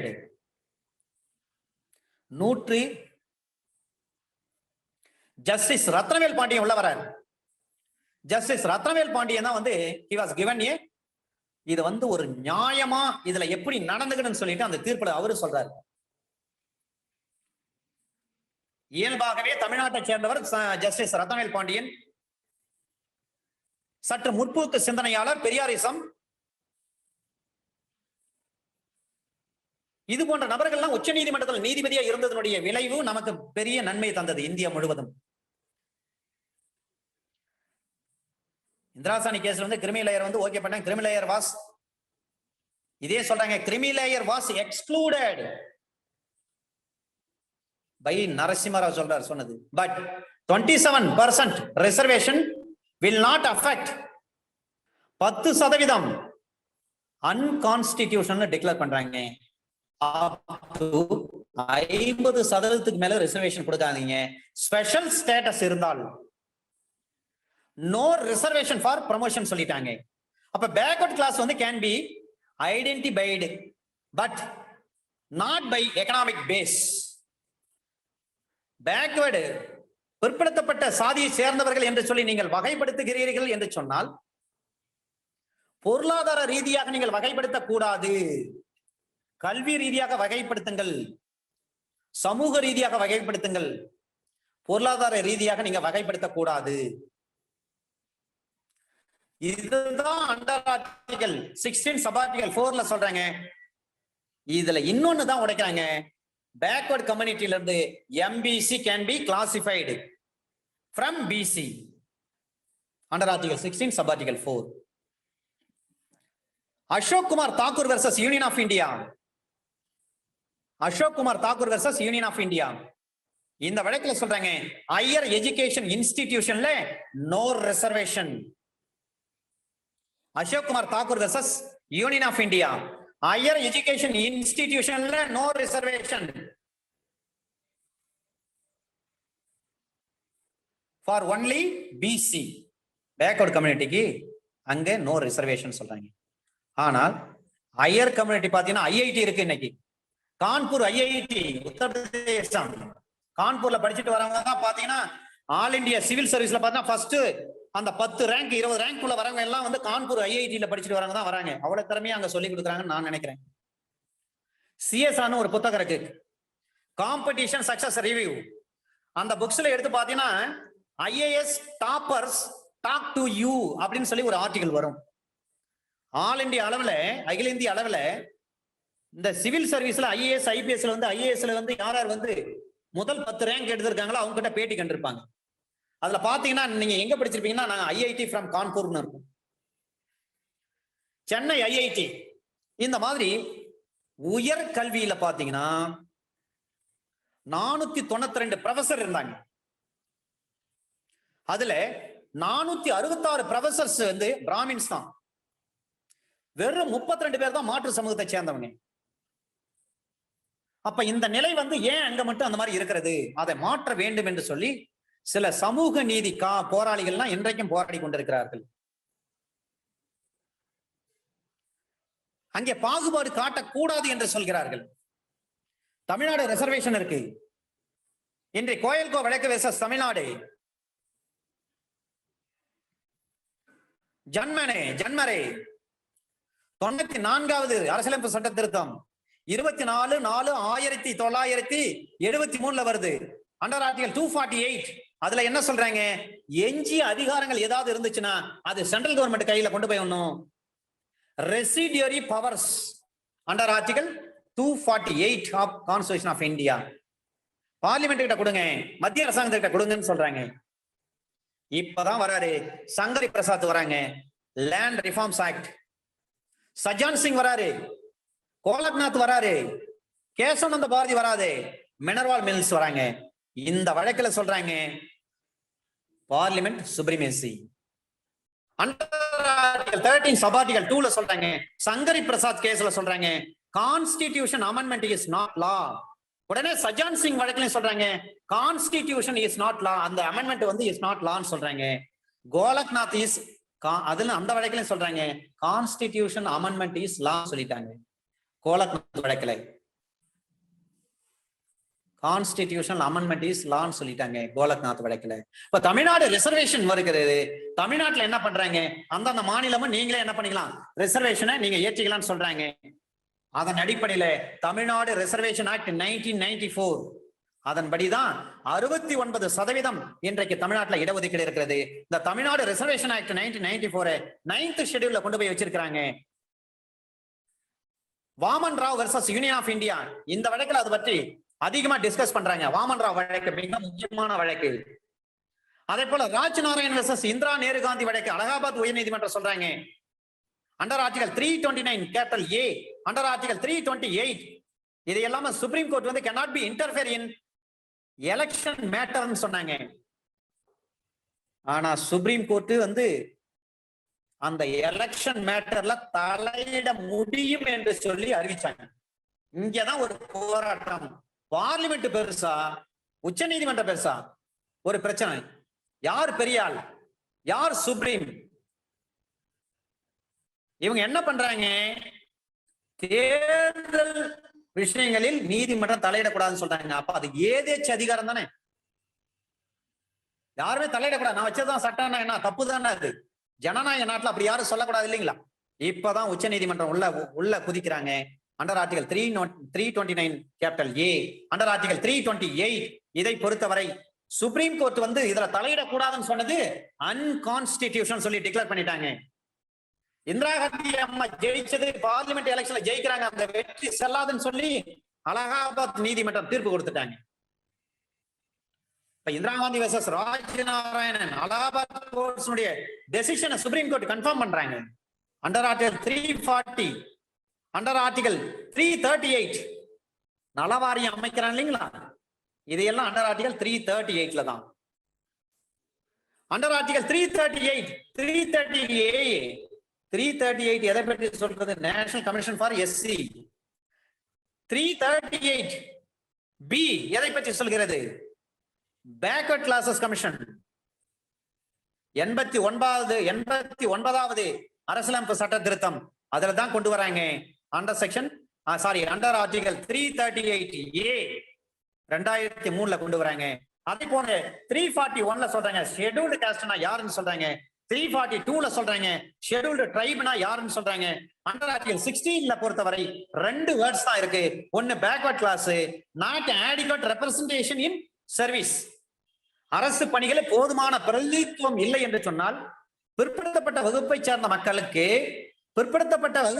மக்கள் அவருடைய பணிகளை, அரசாங்க பணியை பொறுத்தவரை போதுமான அளவிற்கு பிரதிநிதித்துவம் இல்லை என்று சொன்னால், ரெப்ரசன்டேஷன் இல்லை என்று சொன்னால் அவர்களுக்கு ரிசர்வேஷன் கொடுங்கன்னு சொல்றாங்க. இதுதான் சர்வீஸ். போதுமான அளவுக்கு அவங்களுக்கு ரெப்ரசன்டேஷன் இல்லைன்னா கொடுங்க, அவங்களுக்கு ரிசர்வேஷன் கொடுங்க. இதுல நிறைய வழக்குகள் நிறைய பார்க்கலாம். இப்பதான் சொல்றாங்க நிறைய கேஸ் லாஸ் இருக்கு இதுல. அண்டர் ஆர்டிகல் 17, அண்டர் ஆர்டிகல் 17ல சொல்றாங்க, untouchability abolished in India and in practice in any form is forbidden. untouchability என்பது ஒரு குற்றம் என்று சொல்வார்கள். அந்த untouchability என்பது ஒரு குற்றம் ஒரு காலகட்டத்தில் மிகப்பெரிய குற்றமாக இருந்தது. ஆனால் இன்றைக்கு அதையெல்லாம் ஒழிக்கப்பட்டு விட்டது. untouchability அஃபென்சஸ் ஆக்ட் 1955 ஒரு ஆக்ட் வந்தது. அதுல ஷெட்யூல் 1 பார்ட் 2ல சொல்றாங்க காக்னிசபிள் சொல்றாங்க. Protection of civil rights PCR act வந்திருக்கு 1955. SC ST prevention of atrocities act 1989 வந்திருக்கிறது. 1976 தான் இந்த அன்டச்சபிலிட்டி என்ற வார்த்தை நீக்கிவிட்டு பிசிஆர் என்று கொண்டு வரார்கள், ப்ரொடெக்ஷன் ஆஃப் சிவில் ரைட்ஸ் என்று கொண்டு வந்தார்கள். எப்படி ஈவ் டீசிங் என்ற வார்த்தை இருந்தது ஆரம்பத்துல, பிறகு ஈவ் என்ற வார்த்தை எடுக்கப்பட்டு இன்றைக்கு அந்த சட்டத்தினுடைய பெயர் மாறிவிட்டது. Under article 18 abolition of title. இந்த abolition of title academic distinction தான். அதற்கு முன்பாக சர் பட்டம், ராவ் பகதூர் பட்டம், மகாராஜா பட்டம், திவான் பகதூர் பட்டம், இந்த மாதிரி பட்டங்கள்லாம் அப்போது கொடுக்கப்பட்டது குறுநில மன்னர்களுக்கு. அந்த பட்டங்களை எல்லாம் அபாலிஷ் பண்ணிட்டாங்க, ஒழிச்சிட்டாங்க. ஆனா மிலிட்டரில இருந்து ஒரு பட்டம் கொடுக்குறாங்கன்னா அது செல்லும். அகாடமிக்ல இருந்து ஒரு பட்டம் கொடுக்குறாங்க, ஒரு டாக்டரேட் பட்டம் கொடுக்குறாங்கன்னா அது செல்லும். பாரத ரத்னா செல்லும், பாரத பூஷன் விபூஷன் செல்லும், பாரத பூஷன் பத்மபூஷன் செல்லும், பத்ம விபூஷன் செல்லும். ஆனா அந்த சர் பட்டம், ராவ் பகதூர், மகாராஜா, திவான் பகதூர், இந்த மாதிரி பட்டங்கள்லாம் ஒழிச்சிட்டாங்க அண்டர் ஆர்டிகல் 18. இதுல 1954 வருடம் தான் இந்த பாரத ரத்னா, பத்மஸ்ரீ, பத்ம விபூஷன் இந்த போன்ற பட்டங்கள் எல்லாமே கொண்டு வரப்பட்டது 1954. பண்டித ஜவஹர்லால் நேரு தான் கொண்டு வராரு. நாட்டுக்காக உழைச்சவங்க, அவங்களுக்கு எல்லாரையும் கௌரவப்படுத்தணும்னு சொல்லி 54 கொண்டு வந்து அதுல இருந்து தொடர்ந்து கொடுத்துட்டே வராங்க. 1977 மொரார்ஜி தேசாய் என்ன பண்றாரு, இந்த பட்டங்கள்லாம் இந்த பாரத ரத்னா, பத்மபூஷன், பத்ம விபூஷன் இது எல்லாம் வச்சு நிறுத்திட்டார், ஸ்டாப் பண்ணி வச்சுட்டார் 1977. ஆனா 1980 இந்திரா காந்தி அம்மா மீண்டும் பிரதமரா வராங்க. அவங்க வந்து மீண்டும் என்ன பண்றாங்க, இந்த பத்மஸ்ரீ, பத்மபூஷன், பத்ம விபூஷன், பாரத் ரத்னா இந்த பட்டங்கள்லாம் கொடுப்பதற்கு இந்திய அரசாங்கம் மீண்டும் கொடுப்பதாக அறிவித்தது. இது இந்திரா காந்தி அம்மா மீண்டும் கொண்டு வந்தாங்க. விருதுகள் என்பது வேறு, பட்டங்கள் என்பது வேறு. நீங்க பட்டம் வாங்குறீங்கன்னு சொன்னா, விருதுகள் வாங்குறீங்க, ஆஸ்கர் விருது வாங்குறீங்கன்னு சொன்னா உங்களை பர்மிட் பண்ண முடியுமா? வெளிநாட்டுல இருந்து எந்த விருதும் வாங்கக்கூடாது, எந்த பட்டமும் வாங்கக்கூடாதுன்னு சொல்றாங்க, செவாலிய விருது வாங்கக்கூடாதுன்னு சொல்றாங்க. ஆனா எப்படி அனுமதிக்கிறாங்க? அந்த நாட்டிற்கும் நம்ம நாட்டிற்கும் சுமூகமான ஒரு உடன்பாடு இருக்கணும். எக்ஸ்ட்ராடிஷன் ஆக்ட் சொல்றாங்க பாருங்க. நடந்து முடிந்த 2020 டிஸ்ட்ரிக்ட் எக்ஸாம்ல, பிரிலிமினரி எக்ஸாம்ல கேள்வி கேட்டிருந்தாங்க. ஒரு ஃபாரினர் வெளிநாட்டுல குற்றம் பண்ணிட்டு இந்தியாவை தப்பிச்சு வந்துட்டாரு. அப்ப இந்தியாவில் இருக்கிற போலீஸ் வந்து அவரை பிடிச்சு என்ன பண்ணா, அவங்க கிட்ட ஒப்படைக்கணுமானா எப்பொழுது ஒப்படைக்கலாம்? எக்ஸ்ட்ராடிஷன் எப்போ வரும்? வெளிநாட்டில் அந்த நபர் செய்த செயல் குற்றம், அதே செயலை அவர் இந்தியாவில் செய்திருந்தால் அது இந்திய சட்டப்படி தண்டிக்கப்படக்கூடியதாக இருக்கணும். இந்தியாவிலே அது குற்றமா இருக்கணும். 2 நாட்டிலையும் அவர் செஞ்ச செயல் வந்து குற்றமா இருக்கும் பட்சத்தில் தான் அந்த நபரை பிடித்து நாம் அந்த ஃபாரினரை எம்பசி கிட்ட ஒப்படைக்கலாம், இன்டர்போல் கிட்ட ஒப்படைக்க முடியும். இதுக்கு இடையில நம்ம ட்ரீட்டி இருக்கணும், இன்டர்நேஷனல் ட்ரீட்டி இருக்கணும் 2 நாடுகளுக்கு இடையில். அதை போலத்தான் விருதுகள் வெளிநாட்டிலிருந்து நீங்க வாங்குறீங்கன்னு சொன்னா, மார்க்சிச அவார்டு வாங்குறீங்க, செவாலிய விருது வாங்குறீங்க, குட் சாமரிட்டன் விருது வாங்குறீங்க, ஆஸ்கார் விருது வாங்குறீங்க, கெண்டகி விருது வாங்குறீங்க. அப்ப இந்த விருதெல்லாம் வாங்குறீங்கன்னு சொன்னா அந்த நாட்டுக்கு நம்ம நாட்டுக்கு ஒப்பந்தம் இருக்கணும், மத்திய அரசாங்கம் அனுமதி கொடுத்திருக்கணும். அதனாலதான் கெண்டகி விருது வாங்கினாரு தற்போதைய தமிழ்நாடு முதலமைச்சர் மாண்புமிகு மு க ஸ்டாலின். அதன் அடிப்படையில் தான் ஆஸ்கர் விருது வாங்கினாங்க. அன்னை தெரசா முதற்கொண்டு இந்தியாவில் இருக்கிற அநேகம் பேர், ரவீந்திரநாத் வரை, ரவீந்திரநாத் முதற்கொண்டு இன்னைக்கு பல பேர் வாங்கியிருக்கிறாங்க. பொருளாதார மேதை அமர்த்தியா சென் வரை அந்த விருது பாத்தீங்கன்னா சர் சி வி ராமன் வாங்கியிருக்கிறாரு, அவருடைய மைத்துனரும் வாங்கியிருக்கிறார். ஜெகதீஷ் அவரும் வாங்கியிருக்கிறார். சொந்தக்காரங்களே வாங்கியிருக்காங்க பாருங்க, எவ்வளவு அற்புதம். கடைசி அவர் வாங்கினது எதுக்காக வாங்கினார்னா, மரம் செடி கொடிகளை ஆராய்ச்சி பண்ணி இந்த மரம் செடி கொடிகளுக்கும் உயிர் இருக்குதுன்னு சொல்லி நிரூபிச்சனால அவருக்கு அந்த விருது கொடுத்தாங்க. ஓகே, ஆகவே விருதுகள் என்பது வேறு, பட்டங்கள் என்பது வேறு. இதை சொன்னதற்கு Balaji Raghavan AIR 1996, Balaji Raghavan AIR 1996 supreme court page number 777. மிக முக்கியமான ஒரு விஷயம். இப்ப விருது வாங்கலாமா? செவாலிய சிவாஜி கணேசன் விருது வாங்கினார், வாங்கலாமா? வாங்க முடியும். மத்திய அரசாங்கம் அனுமதி கொடுத்திருக்கிறது.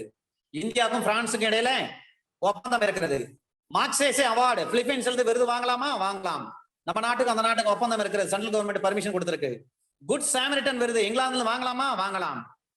நமக்கும் அவங்களுக்கும் ஒப்பந்தம் இருக்கிறது, மத்திய அரசாங்கம் அனுமதி கொடுத்திருக்கிறது. அண்டர் ஆர்டிகிள் 19 19 பொறுத்தவரை மிக மிக முக்கியமானது. இதுல இன்னும் இந்த 16ல நிறைய கேள்விகள் இருக்கு, நிறைய விஷயங்கள் இருக்கு. இதை பத்தி பேசினா மணிக்கணக்கில் பேசலாம், அவ்வளவு இன்ட்ரெஸ்டிங்கான விஷயங்கள்லாம் இருக்கு. ஒவ்வொரு கட்சியும் ஒவ்வொரு அமைப்பும் தீர்மானம் போடுறாங்கன்னா அந்த தீர்மானத்தினுடைய வேல்யூ என்னன்னு பிறகுதான் அது தெரிய வரும்.